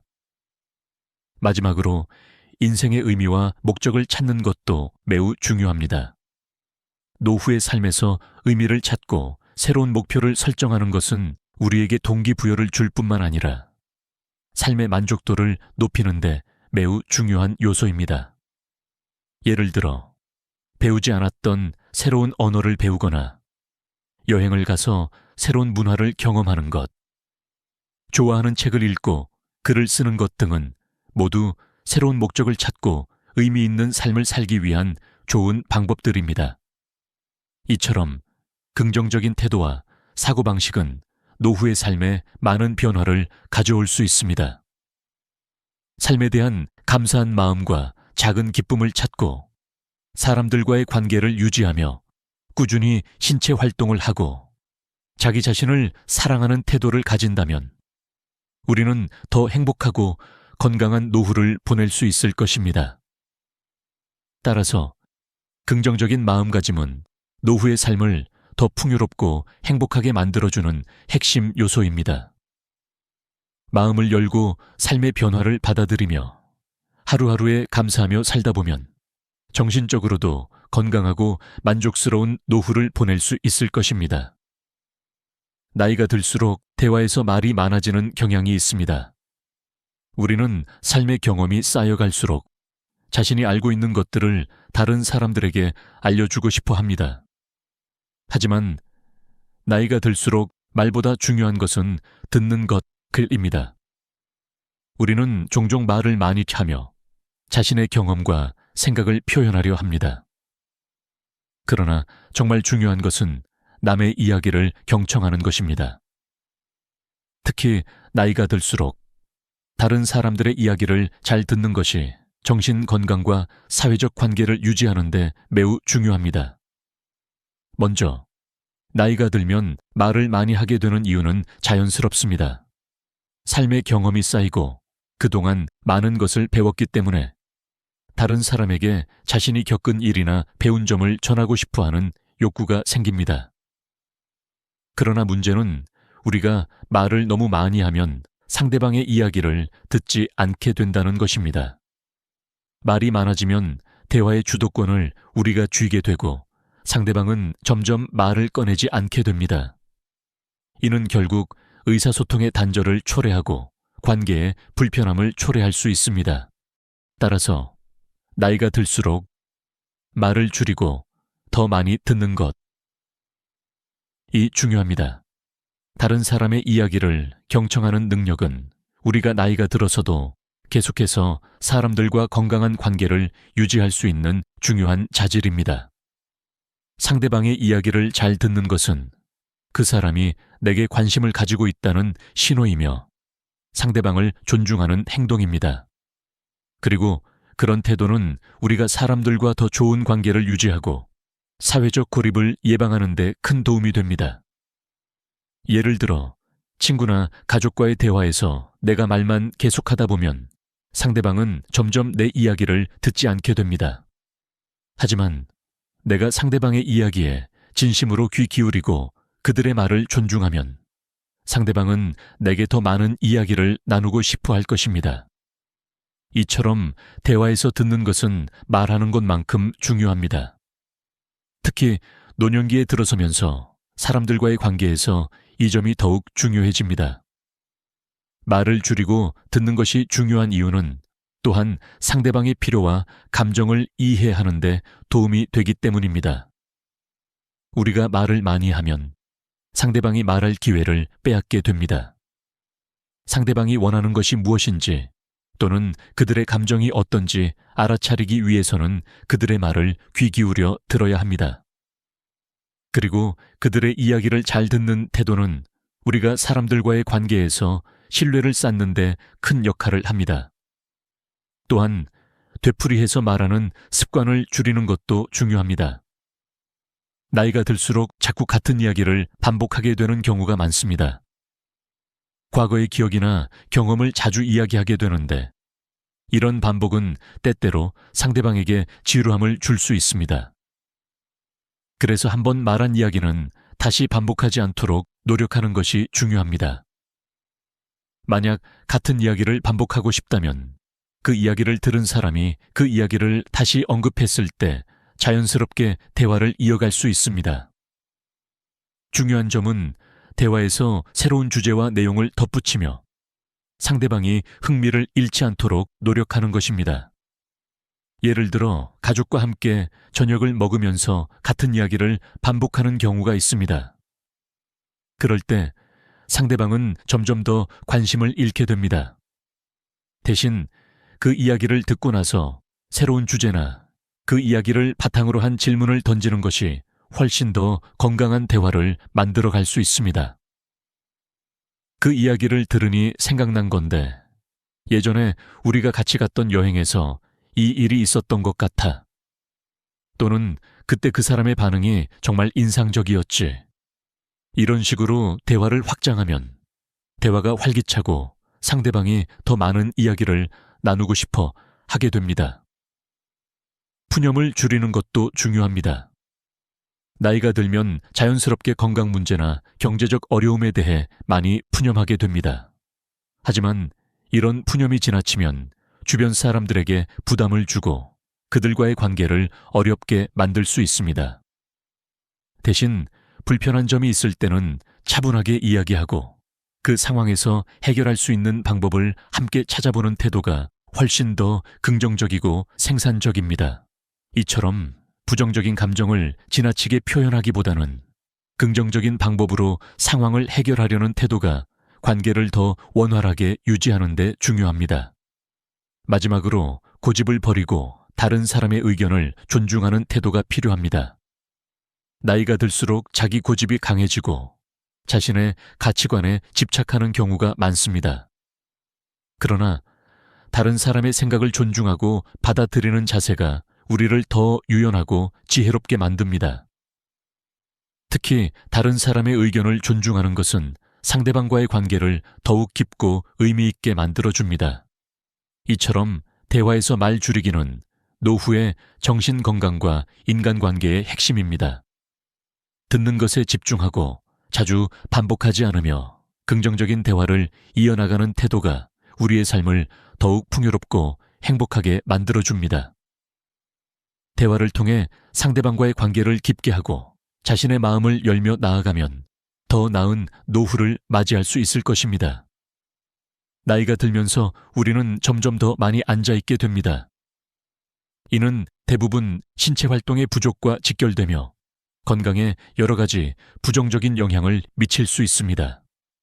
특히 오래 앉아있는 시간이 늘어나면 우리의 근육이 약해지고 혈액순환이 느려지며 체중 증가와 만성질환에 걸릴 위험이 커집니다. 따라서 신체 활동을 꾸준히 유지하는 것과 앉아있는 시간을 줄이는 것은 노후를 건강하게 보내는데 필수적입니다. 1. 앉아있는 시간이 건강에 미치는 영향. 앉아있는 시간이 길어지면 여러 건강 문제가 발생할 수 있습니다. 가장 큰 문제는 심혈관 질환입니다. 세계보건기구 WHO에 따르면 하루 18시간 이상 앉아있는 사람은 심혈관 질환에 걸릴 위험이 40% 증가한다고 합니다. 앉아서 보내는 시간이 길어지면 혈액순환이 저하되고 심장에 부담을 주기 때문에 심혈관 질환의 위험을 높입니다. 또한 체중 증가와 당뇨병의 발생 확률도 함께 상승합니다. 이러한 질병들은 운동 부족과 불규칙한 생활 습관에서 비롯되며 나이가 들수록 그 위험은 더욱 커집니다. 2. 운동 부족을 해결하는 방법. 우리는 나이가 들수록 운동에 대한 필요성을 더 많이 느껴야 합니다. 운동은 체력 유지뿐만 아니라 정신 건강에도 큰 도움이 됩니다. 매일 30분에서 1시간 정도의 신체 활동을 한다면 심장 건강과 체중 관리, 혈당 조절에 큰 도움이 됩니다. 그러나 많은 사람들이 나이가 들면서 운동을 꺼려하는 경향이 있습니다. 몸이 무겁고 피곤해져서 운동을 하지 않게 되는 경우가 많습니다. 하지만 꾸준한 운동이야말로 건강한 노후를 위한 가장 중요한 열쇠입니다. 운동은 반드시 헬스장에 가거나 고강도의 운동을 해야 하는 것이 아닙니다. 걷기와 스트레칭, 가벼운 요가와 자전거 타기 등 일상에서 쉽게 할 수 있는 운동들이 많습니다. 예를 들어 매일 아침에 가벼운 스트레칭을 하거나 점심 후 30분간 산책을 하는 것만으로도 건강에 큰 도움이 됩니다. 실제로 90세 이상의 장수 노인들을 조사한 연구에서는 그들이 매일 조금씩이라도 운동을 하며 생활했음을 발견했습니다.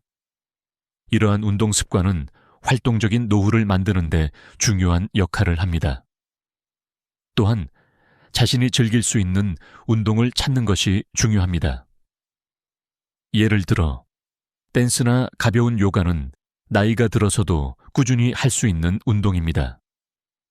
제가 아는 한 분은 매일 아침마다 음악에 맞춰 댄스를 합니다. 그분은 댄스를 하면서 체중도 관리하고 스트레스도 해소하며 매일 즐겁게 하루를 시작한다고 합니다. 이처럼 운동을 즐기며 지속할 수 있는 방법을 찾는 것이 중요합니다. 3. 앉아있는 시간을 줄이는 방법. 앉아있는 시간이 길어지면 몸에 부정적인 영향을 미친다는 것을 이미 알고 있습니다. 그럼에도 불구하고 많은 사람들이 하루 종일 앉아서 일을 하거나 TV를 보면서 시간을 보냅니다.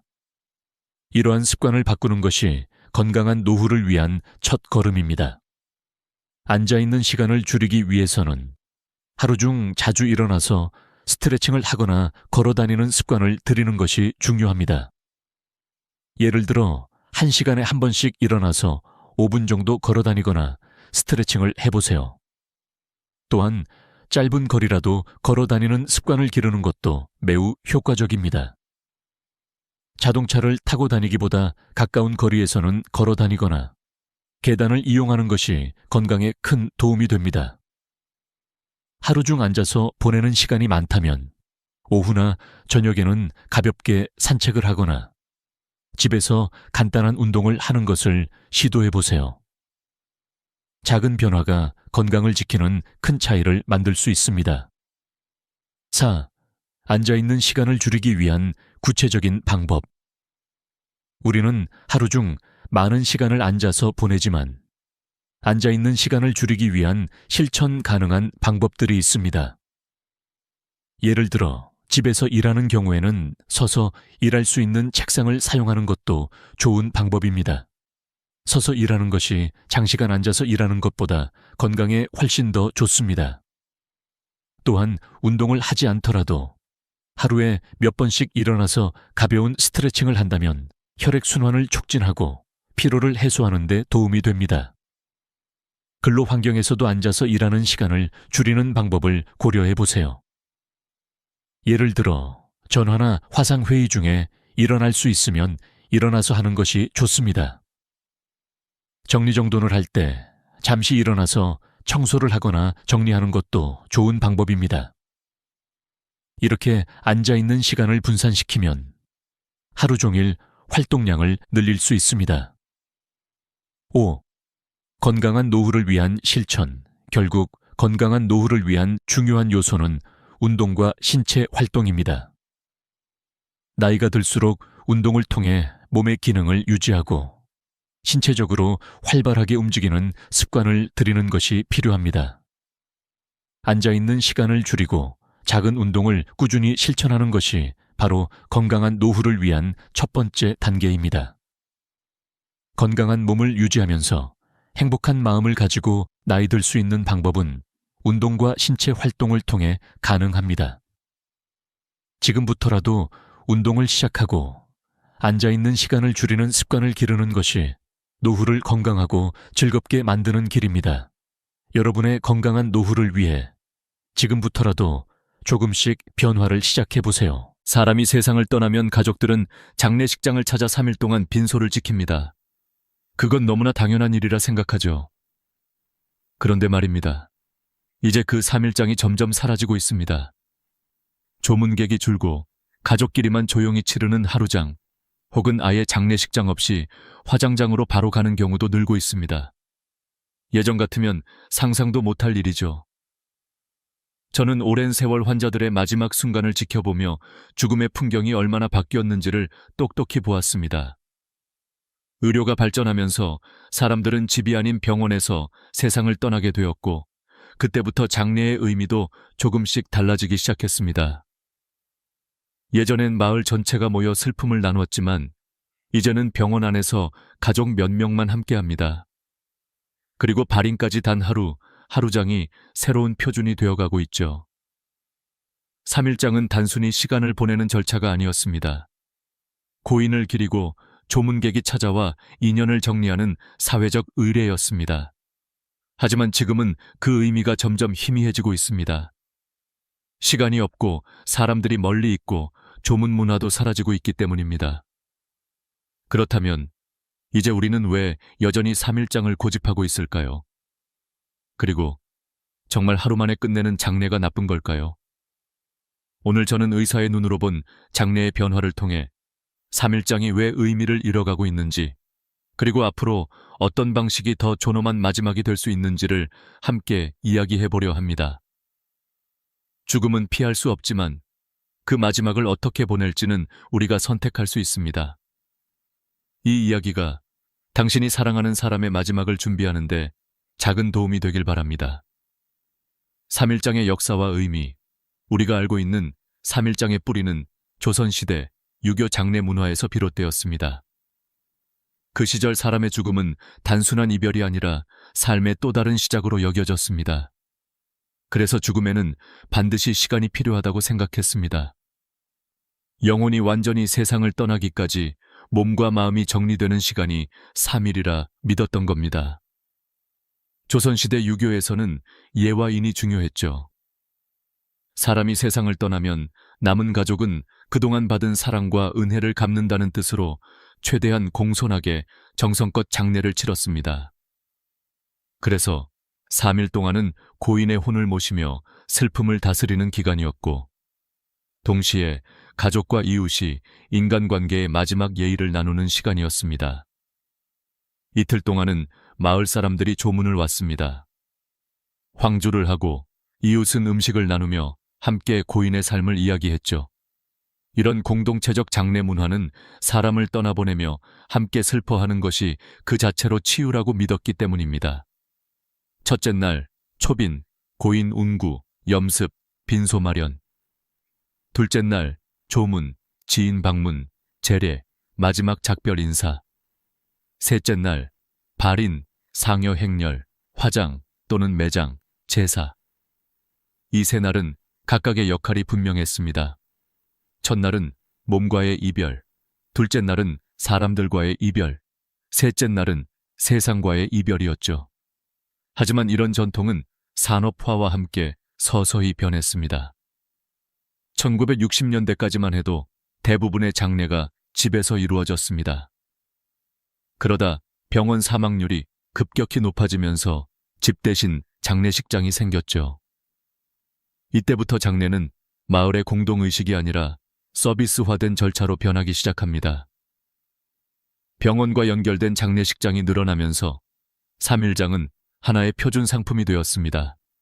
식장 임대료, 안치료, 재단 비용, 음식, 조문객 응대까지 모두 3일 패키지로 정형화된 겁니다. 코로나 이후엔 절반 가까운 장례가 이틀 혹은 하루로 진행되고 있습니다. 제가 장례식장 관계자에게 들은 이야기입니다. 요즘은 첫날 저녁에 모여 다음날 아침 발인하는 게 일반적입니다. 조문객이 거의 없으니까요. 그만큼 3일장은 형식만 남은 절차가 되어가고 있습니다. 하지만 우리가 기억해야 할 건 3일장의 본래 의미는 시간이 아니라 마음이었다는 겁니다. 3일장은 형식이 아니라 사람을 떠나보내는 시간이었다. 그러나 현실은 변했습니다. 조문 문화가 사라지고 가족의 형태가 달라지면서 이제 그 3일이 더 이상 예전 같은 의미를 갖지 못합니다. 그렇다면 지금 3일장이 왜 점점 사라지고 있는 걸까요? 단순히 시간이 부족해서일까요? 아니면 우리가 죽음을 대하는 태도 자체가 변했기 때문일까요? 이제 다음 장에서는 3일장이 의미를 잃어가는 진짜 이유를 의학적, 사회적 관점에서 함께 살펴보겠습니다. 예전엔 장례식장 복도가 사람들로 붐볐습니다. 이웃, 직장 동료, 친척, 친구들까지 하루 종일 조문객이 이어졌죠. 상주는 손이 닳도록 인사를 하고 부의금 봉투가 쌓여갔습니다. 고인의 삶을 기억하는 사람들의 발걸음이 그렇게 3일 동안 이어졌습니다. 하지만 지금은 다릅니다. 빈소는 조용합니다. 조문객 대신 휴대전화 메시지가 오갑니다. 삼가 고인의 명복을 빕니다. 짧은 한 줄이 마음을 대신합니다. 3일장을 지켜야 할 이유가 하나씩 사라지고 있는 겁니다. 가장 큰 이유는 조문 문화의 변화입니다. 스마트폰 하나로 문상을 대신하는 시대. 예전에는 직접 찾아가는 것이 예의였지만 이제는 문자 한 통이면 충분하다고 생각합니다. 사회적 관계가 좁아지고 가족 중심의 인간관계가 늘어나면서 조문객을 기다릴 필요가 점점 사라지고 있습니다. 예전엔 한 사람의 죽음이 마을 전체의 슬픔이었지만 지금은 가족의 일로만 남습니다. 슬픔이 공동체에서 개인으로 옮겨간 것이죠. 두 번째 이유는 의료 환경의 변화입니다. 대부분의 사람들이 병원에서 세상을 떠납니다. 집에서 임종하는 경우는 10명 중 1명도 되지 않습니다. 죽음이 집에서 멀어지면서 장례도 함께 변했습니다. 병원 안에서 생명이 멈추고 바로 장례식장으로 연결됩니다. 의료 절차가 곧 장례 절차가 된 셈이죠. 시간은 짧고 이별은 급합니다. 의학이 발전할수록 죽음은 의식이 아니라 행정 절차로 바뀌어가고 있습니다. 세 번째 이유는 경제적인 부담입니다. 장례식장 하루 사용료가 평균 100만 원, 식대, 재단비, 차량비, 화장 비용까지 합치면 3일장 기준 1200에서 1500만 원이 듭니다. 조문객이 많을 땐 부의금으로 충당됐지만 요즘은 오히려 적자입니다. 조문객은 줄었고 비용은 그대로입니다. 결국 경제적 현실이 장례의 길이를 결정하게 된 것이죠. 네 번째 이유는 가족 구조의 변화입니다. 예전엔 대가족이 모여 상가를 지켰지만 지금은 대부분 핵가족이나 1인 가구입니다. 장례를 치러야 할 상주가 노부모 단둘이거나 자녀가 해외에 있는 경우도 많습니다. 가족이 줄어든 만큼 장례도 작아지고 간소화됩니다. 다섯 번째 이유는 코로나입니다. 팬데믹 시절 정부의 모이지 말라는 지침이 장례 문화까지 바꿔버렸습니다. 그때 생겨난 것이 온라인 조문과 비대면 발인입니다. 휴대전화로 조의금을 보내고 영상통화로 마지막 인사를 전하는 시대가 된 겁니다. 거리두기의 시대는 사람의 마음까지 멀어지게 만들었습니다. 그리고 마지막 여섯 번째 이유는 죽음을 바라보는 우리의 태도가 달라졌기 때문입니다. 예전에는 죽음이 두렵고 멀리 해야 할 존재였습니다. 그래서 장례식은 슬픔과 두려움의 공간이었죠. 하지만 요즘 세대는 죽음을 자연스러운 과정으로 받아들입니다. 어떤 이들은 생전에 자신의 장례를 미리 치르기도 합니다. 친구들을 초대해 인생을 돌아보고 감사의 편지를 나누는 생전 장례식이 등장한 이유입니다. 죽음은 이제 공포의 대상이 아니라 삶의 한 장면이 되었습니다. 사람들이 더 이상 얼마나 오래 슬퍼하느냐보다 어떻게 기억되느냐를 중요하게 여기기 시작한 겁니다. 3일장이 사라지는 이유는 단순히 시간이 부족해서가 아니라 사람들의 마음이 이미 다른 곳을 향하고 있기 때문입니다. 형식에서 의미로, 시간에서 진심으로 초점이 옮겨지고 있는 것입니다. 이제 가족들은 보여주기 위한 장례보다 조용히, 따뜻하게, 자신들만의 방식으로 마지막을 준비합니다. 어떤 가족은 하루 동안 고인의 영상을 틀고 음악을 들으며 그 사람의 삶을 이야기합니다. 누군가는 편지를 읽고 누군가는 고요히 웃습니다. 그 하루가 깊고 진심으로 채워질 때 그것은 단 하루의 장례가 아니라 평생의 기억이 됩니다. 3일장이 사라진다는 건 단순히 옛 풍습이 사라지는 게 아닙니다. 그것은 우리가 죽음을 대하는 태도가 바뀌고 있다는 신호입니다. 의학의 발전, 사회의 변화, 비용의 압박, 가족의 형태, 그리고 인간의 마음까지 모두 변하고 있습니다. 그리고 이 변화 속에서 우리는 묻게 됩니다. 정말 3일이 아니면 안 되는 걸까? 진심이 있다면 하루여도 괜찮지 않을까? 다음 장에서는 이렇게 변화한 사회 속에서 새롭게 떠오르고 있는 장례의 형태, 일일장, 가족장, 그리고 생전 장례식과 자연장의 모습을 함께 살펴보겠습니다. 그 속에는 단순히 시간을 줄이는 것이 아니라 사람을 존엄하게 떠나보내는 새로운 방식이 담겨 있습니다. 3일장이 점점 사라지고 있습니다. 그 자리를 대신하는 건 단순히 간소화된 장례가 아닙니다. 전혀 새로운 이별의 문화가 태어나고 있는 것이죠. 오늘은 그 변화의 중심에 있는 일일장, 가족장, 그리고 생전 장례식 이야기를 드리려 합니다. 먼저 일일장입니다. 고인이 세상을 떠난 다음 날, 바로 화장과 안치를 마치는 방식입니다. 겉으로 보기엔 빠르고 차가워 보이지만 그 안에는 새로운 철학이 숨어 있습니다. 형식보다 진심, 절차보다 감정에 집중하는 장례. 조문객을 맞이하느라 바쁘게 인사하는 대신 가족이 고인의 곁에 온전히 머물러 있습니다. 한 자녀가 이렇게 말했습니다. 아버지 장례를 하루 만에 치렀지만 그 하루가 평생 잊히지 않을 만큼 깊었습니다. 슬픔을 길게 끄는 대신 진심을 온전히 담는 하루. 그것이 일일장이 가진 의미입니다. 장례의 길이가 아니라 마음의 밀도가 중요한 시대가 된 겁니다. 두 번째는 가족장입니다. 3일장보다 더 작고 조문객을 초대하지 않습니다. 가족끼리만 조용히 고인을 보내드리죠. 장례식장 대신 집이나 요양병원, 납골당에서 음악을 틀고 고인의 사진을 함께 보며 이야기를 나눕니다. 마치 생일 파티처럼 웃으며 추억을 나누기도 합니다. 장례식장의 번잡함을 피하고 고인을 편안하게 보내드리고 싶은 마음. 그것이 가족장이 주는 평온입니다. 특히 코로나 이후 가족만의 공간에서 보내드리겠다는 선택이 새로운 표준으로 자리 잡고 있습니다. 세 번째는 생전 장례식입니다. 말 그대로 살아있을 때 자신의 장례를 미리 치르는 의식이죠. 고인이 아니라 본인이 주인공입니다. 친구들을 초대해 감사의 편지를 전하고 인생을 돌아봅니다. 어떤 노인은 자신이 좋아하던 음악을 틀고 평생 고마웠던 사람들에게 손편지를 나눴습니다. 오늘 이 순간이 내 인생에서 가장 행복합니다. 그는 그렇게 웃으며 인생의 마지막을 준비했습니다. 이건 단순한 이벤트가 아닙니다. 죽음을 미리 직면함으로써 삶의 마지막을 스스로 설계하는 존엄의 선언입니다. 의학적으로도 Living Farewell, Living Farewell은 정신적 안정에 큰 도움이 된다고 합니다. 죽음을 받아들이는 사람일수록 우울과 불안이 줄고 오히려 삶의 만족도는 높아집니다. 죽음을 준비하는 건 삶을 포기하는 게 아니라 삶을 더 깊이 사랑하는 방법인 것이죠. 그리고 또 하나의 변화가 있습니다. 바로 자연장입니다.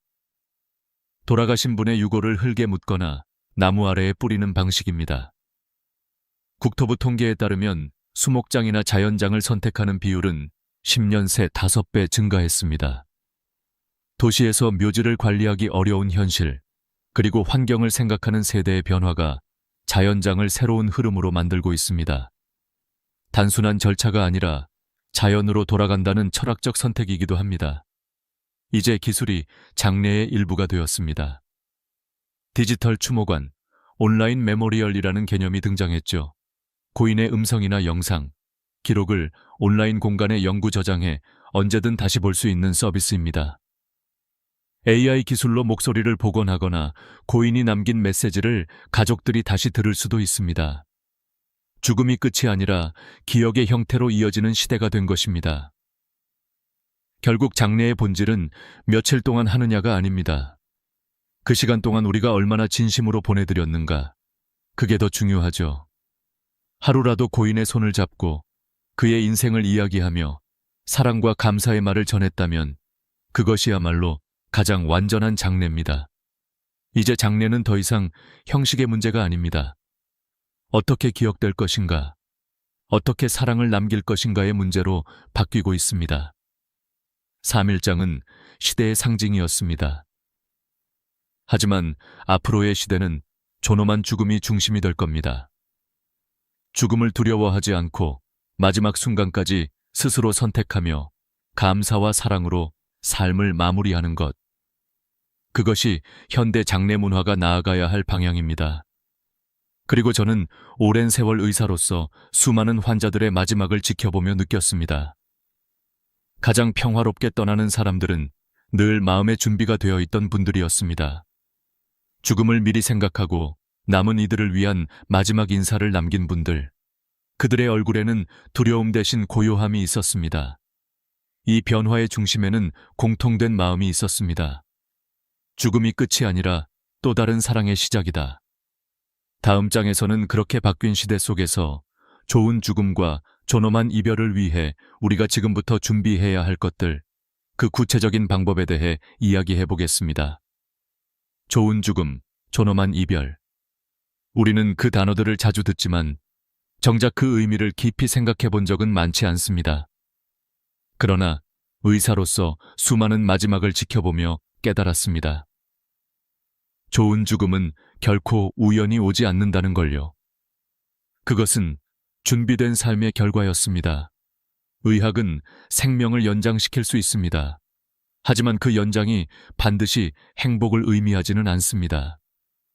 어떤 이는 인공호흡기에 의지한 채 눈을 감지도 뜨지도 못한 채로 며칠을 버팁니다. 가족들은 그 곁에서 울고 서로의 얼굴을 바라보며 묻습니다. 이게 정말 그분이 원하던 마지막일까? 죽음은 피할 수 없지만 그 마지막을 어떻게 맞이하느냐는 분명 우리의 선택이어야 합니다. 그래서 우리는 사전연명의료 이향세 5라는 제도를 가지고 있습니다. 미리 자신의 치료 의사를 밝혀두는 제도죠. 2024년 기준으로 한국에서 250만 명이 이미 이 서류를 작성했습니다. 이는 죽음을 피하려는 게 아니라 내 삶의 마지막을 스스로 설계하겠다는 성숙한 선택입니다. 나는 내 마지막을 내 손으로 정하겠다. 그 의지는 존엄의 시작이었습니다. 죽음에 대한 가장 큰 오해는 말하면 불길하다는 것입니다. 그러나 오히려 말하지 않는 것이 더 큰 불행을 부릅니다. 임종 직전 가족들이 가장 많이 하는 말, 그것은 이런 줄 몰랐다입니다. 고인의 뜻을 몰라서 남은 이들이 서로 다른 결정을 내리며 갈등을 겪습니다. 그렇기에 우리는 죽음에 대해 반드시 이야기해야 합니다. 내가 원하는 마지막, 남기고 싶은 말, 그리고 떠난 뒤의 부탁들까지. 그 대화는 상처가 아니라 사랑의 유언이 됩니다. 죽음을 준비한다는 건 삶을 포기하는 게 아닙니다. 오히려 남은 시간을 더 선명하게 살겠다는 선언입니다. 웰다잉에서는 가장 먼저 정리하기와 비우기를 가르칩니다. 버리고 정리하는 일은 단순한 정돈이 아니라 마음의 공간을 만드는 일입니다. 오래된 물건을 정리하듯 미움과 후회를 내려놓는 것. 그 작은 행동이 죽음을 두려움이 아닌 마무리의 평화로 바꿔줍니다. 그리고 존엄한 죽음을 위해서는 완화의료가 필요합니다. 치료를 포기하는 게 아니라 고통과 불안을 줄여 남은 시간을 평화롭게 보내기 위한 적극적인 치료입니다. 완화의료를 받은 환자일수록 마지막 순간까지 미소를 지을 확률이 높다는 연구 결과가 있습니다.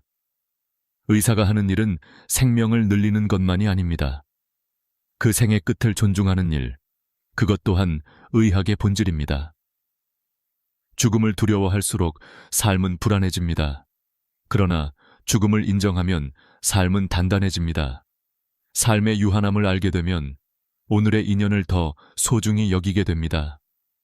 이건 철학이 아니라 의학적으로도 증명된 사실입니다.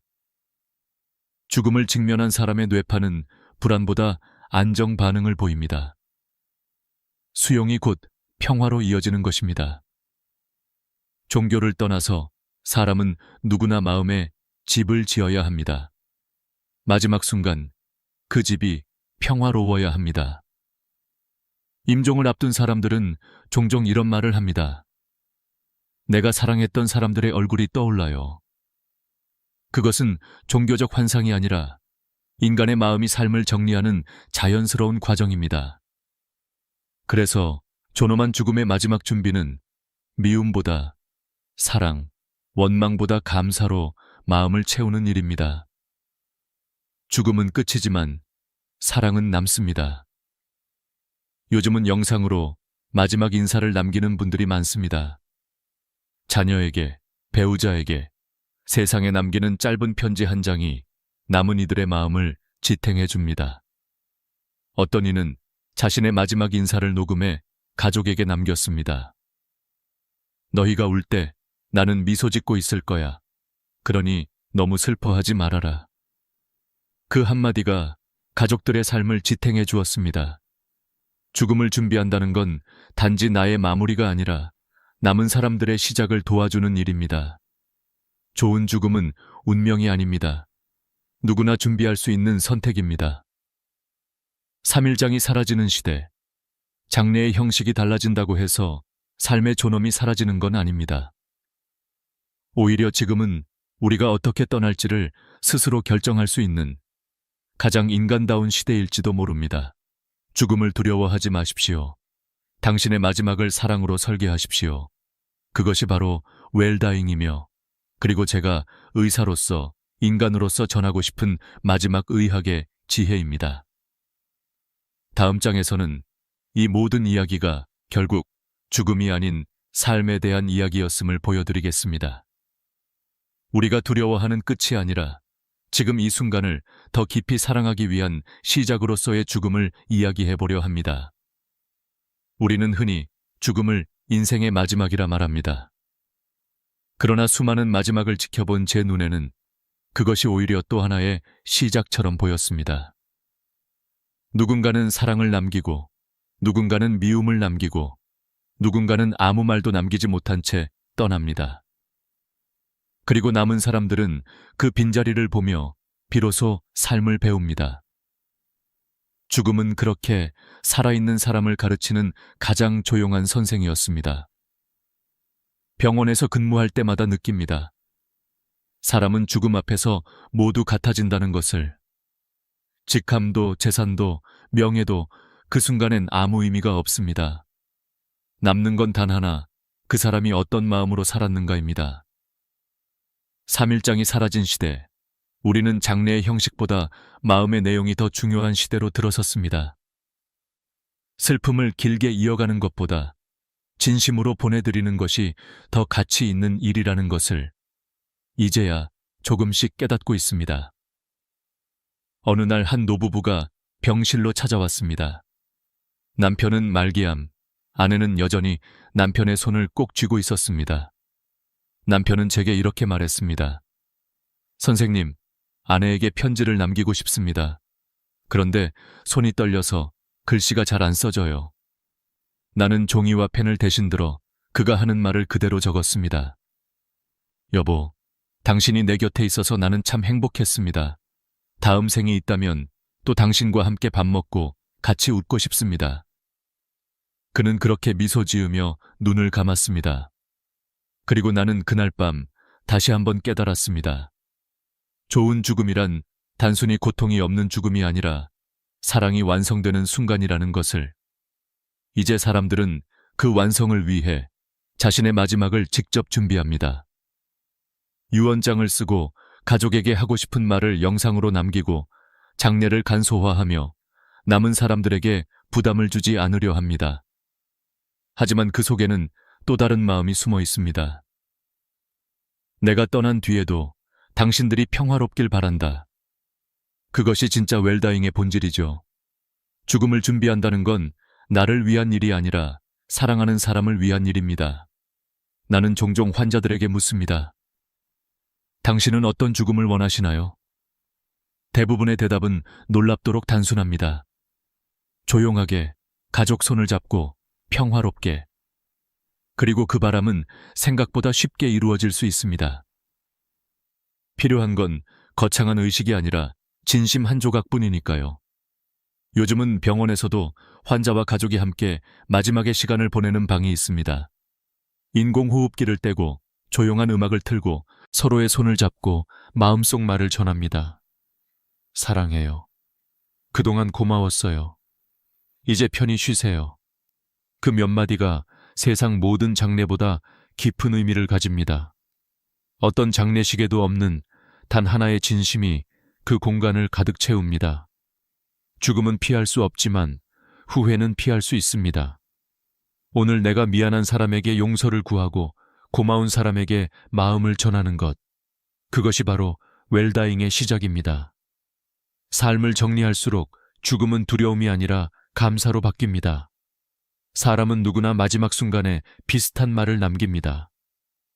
조금만 더 사랑할 걸, 조금만 더 고맙다고 말할 걸. 그 후회가 쌓여 우리는 마침내 깨닫습니다. 죽음을 준비한다는 것은 결국 후회 없는 삶을 준비하는 일이라는 것을. 3일장이 사라지는 시대, 장례의 형식은 변하고 있지만 그 안에 사랑은 여전히 남아 있습니다. 오히려 지금은 더 인간다운 마지막을 선택할 수 있는 시대가 되었습니다. 죽음을 두려워하지 않고 그 안에서 삶의 의미를 되찾는 시대. 그것이 우리가 도착한 새로운 전환점입니다. 의사로서 그리고 한 사람으로서 저는 그 변화가 나쁘다고 생각하지 않습니다. 다만 바라는 것이 있다면 그 빠른 이별 속에서도 단 한순간만큼은 진심이 머물기를 바랍니다. 하루의 장례라도 좋습니다.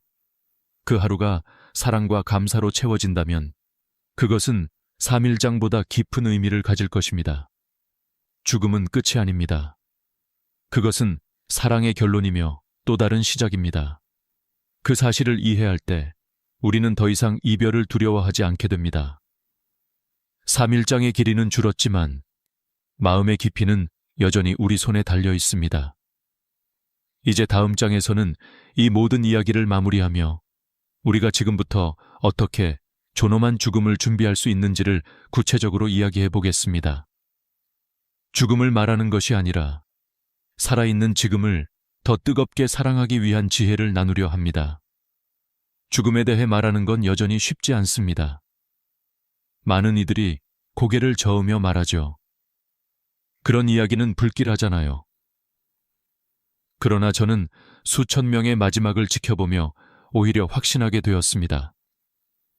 죽음을 이야기하지 않는 것이야말로 진짜 불행의 시작이라는 걸요. 마지막을 준비하지 못한 사람일수록 더 큰 두려움 속에서 삶을 마감했습니다. 반대로 죽음을 미리 받아들인 사람들은 끝까지 평화로웠습니다. 어느 90세 노인 환자가 있었습니다. 그는 임종을 앞두고 제게 이렇게 말했습니다. 선생님, 나는 이제 준비가 다 됐습니다.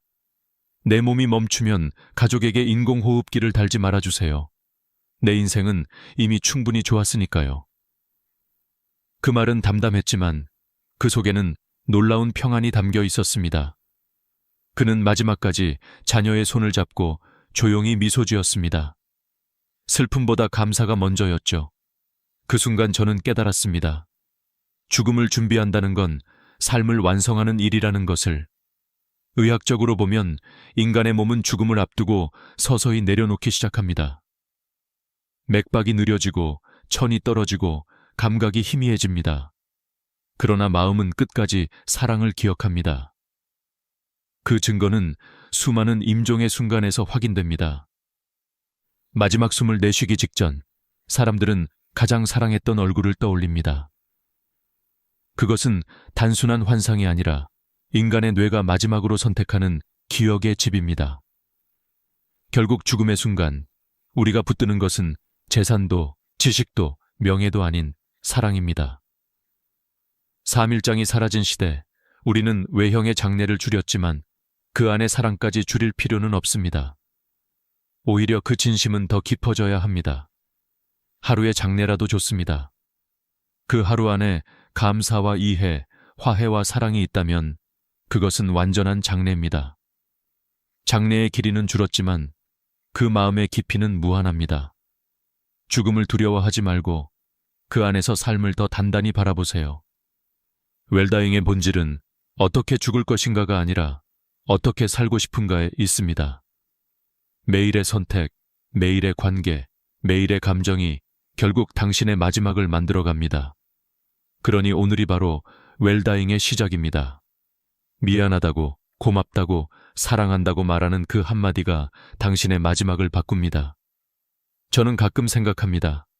우리가 죽음을 말하지 않으려는 이유는 사실 이별이 두려워서가 아닐지도 모릅니다.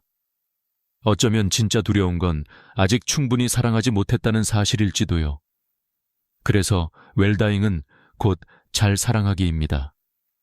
살아있는 동안 미움보다 이해를 택하고 원망보다 용서를 택하는 것, 그 마음이 마지막을 아름답게 만듭니다. 최근 한 장례식에서 만난 딸이 있었습니다. 그녀는 아버지를 하루장으로 모셨습니다. 단 하루의 장례였지만 그 하루는 참 깊고 따뜻했습니다. 발인 전 가족들은 함께 아버지가 좋아하던 노래를 틀었습니다. 바람이 분다. 노래가 끝나자 딸은 조용히 말했습니다. 아버지는 바람처럼 가셨지만 그 바람 안엔 아직도 우리 가족의 온기가 있어요. 그 말을 듣는 순간 저는 알았습니다. 형식은 사라져도 진심은 남는다는 것을. 죽음을 통해 삶을 배운다는 말은 결코 비유가 아닙니다. 마지막을 준비하는 사람일수록 하루를 더 충실히 살아갑니다. 내일이 없다는 걸 아는 사람만이 오늘을 진짜로 사랑할 수 있으니까요. 웰다잉은 결국 웰리빙의 또 다른 이름입니다. 이제 저는 당신에게 한 가지를 부탁드리고 싶습니다. 지금 마음속에 떠오르는 사람에게 단 한마디라도 전하세요. 고마워요. 사랑해. 괜찮아. 그 짧은 말이 누군가의 내일을 바꿉니다. 그리고 그 순간 당신의 오늘도 함께 바뀔 겁니다. 죽음을 준비한다는 건 결국 더 잘 살아가기 위한 연습입니다. 이제 마지막 장에서 우리는 이 모든 이야기를 하나로 묶을 것입니다. 3일장이 사라진 시대, 그러나 인간의 진심은 여전히 남아있는 시대. 그 속에서 우리가 어떻게 서로의 마지막을 존중하고 스스로의 삶을 사랑으로 마무리할 수 있을지 이야기하며 이 긴 여정을 마치려 합니다. 3일장이 사라지는 시대, 죽음의 형식은 달라졌습니다. 그러나 그 안의 마음, 그 본질만큼은 변하지 않았습니다. 누군가를 떠나보낸다는 건 여전히 슬프고 여전히 사랑의 또 다른 형태입니다. 저는 의사로서 수많은 죽음을 보았습니다. 하지만 그 모든 마지막에는 공통된 한 문장이 있었습니다. 조금만 더 사랑할 걸. 그 짧은 한마디가 인간의 마음을 모두 설명하고 있었습니다. 죽음이 두려운 건 생의 끝 때문이 아니라 충분히 사랑하지 못했다는 후회 때문이었습니다. 그래서 저는 늘 말합니다. 존엄한 죽음을 준비하는 일은 결국 후회 없는 삶을 준비하는 일이라고요.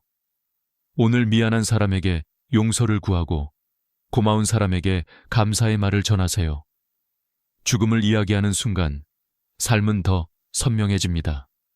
그것이 웰다잉의 시작이자 가장 인간다운 선택입니다. 어느 노인 환자가 제 손을 잡으며 말했습니다. 선생님, 죽는 게 무섭지 않아요. 다만 내가 사랑했던 사람들에게 마지막 인사를 못할까봐 그게 걱정이에요. 그 말에 저는 대답했습니다. 그 인사는 아직 늦지 않았습니다. 지금 하시면 됩니다. 그는 고개를 끄덕이며 웃었습니다. 그 미소에는 평생의 고마움이 담겨 있었습니다. 죽음을 준비한다는 건 내 삶을 정리하는 동시에 남은 사람들의 삶을 지켜주는 일입니다. 당신의 마지막 말 한마디가 누군가의 내일을 지탱해 줍니다. 가족에게, 친구에게, 그리고 당신 자신에게 그 따뜻한 한마디가 마지막 순간을 평화로 바꿔줍니다. 요즘은 장례식장의 풍경이 변했습니다. 검은 양복 대신 평상복을 입고 향 대신 꽃을 놓고 슬픔 대신 감사의 노래를 부릅니다. 어떤 가족은 장례식장 대신 고인의 생일에 모여 함께 밥을 먹습니다. 그 사람은 떠났지만 우리가 그를 기억하는 방식은 여전히 따뜻하다. 그 모습 속에서 저는 새로운 희망을 봅니다. 죽음은 끝이 아닙니다. 그것은 한 인간이 남긴 사랑의 결론입니다. 우리가 누군가를 떠나보내며 흘리는 눈물은 사실 그 사람이 내 안에 남아있다는 증거입니다. 사랑은 사라지지 않습니다. 단지 형태만 바뀌어 기억과 이야기, 그리고 사람의 마음속에 머물 뿐입니다. 오늘 우리는 3일장이 왜 사라지고 있는가에서 시작해 그 변화의 이유와 새로운 장례 문화, 그리고 존엄한 죽음의 준비까지 함께 살펴보았습니다. 결국 이 모든 이야기는 죽음에 관한 것이 아니라 삶에 관한 이야기였습니다. 삶을 어떻게 마무리하느냐는 삶을 어떻게 살아왔느냐의 또 다른 표현입니다. 죽음을 간소화하는 게 아니라 그 안에 진심을 더 깊게 만드는 시대. 이제 우리는 그 변화의 문턱에 서 있습니다. 의료의 발전, 사회의 변화, 가족의 구조, 그리고 인간의 마음까지 모든 것이 달라졌습니다. 하지만 한 가지는 변하지 않았습니다. 사람은 사랑으로 기억된다는 사실입니다. 지금 이 순간 당신이 이 영상을 보고 있다면 아마도 마음속 어딘가에 이런 생각이 떠올랐을 겁니다. 이 이야기를 부모님께, 가족에게 혹은 나 자신에게 전해야겠다. 그렇다면 그렇게 하세요. 이 대화가 누군가의 마지막을 바꿀 수도 있습니다. 죽음은 언젠가 누구에게나 찾아옵니다. 그러나 어떻게 떠나느냐는 우리의 선택입니다.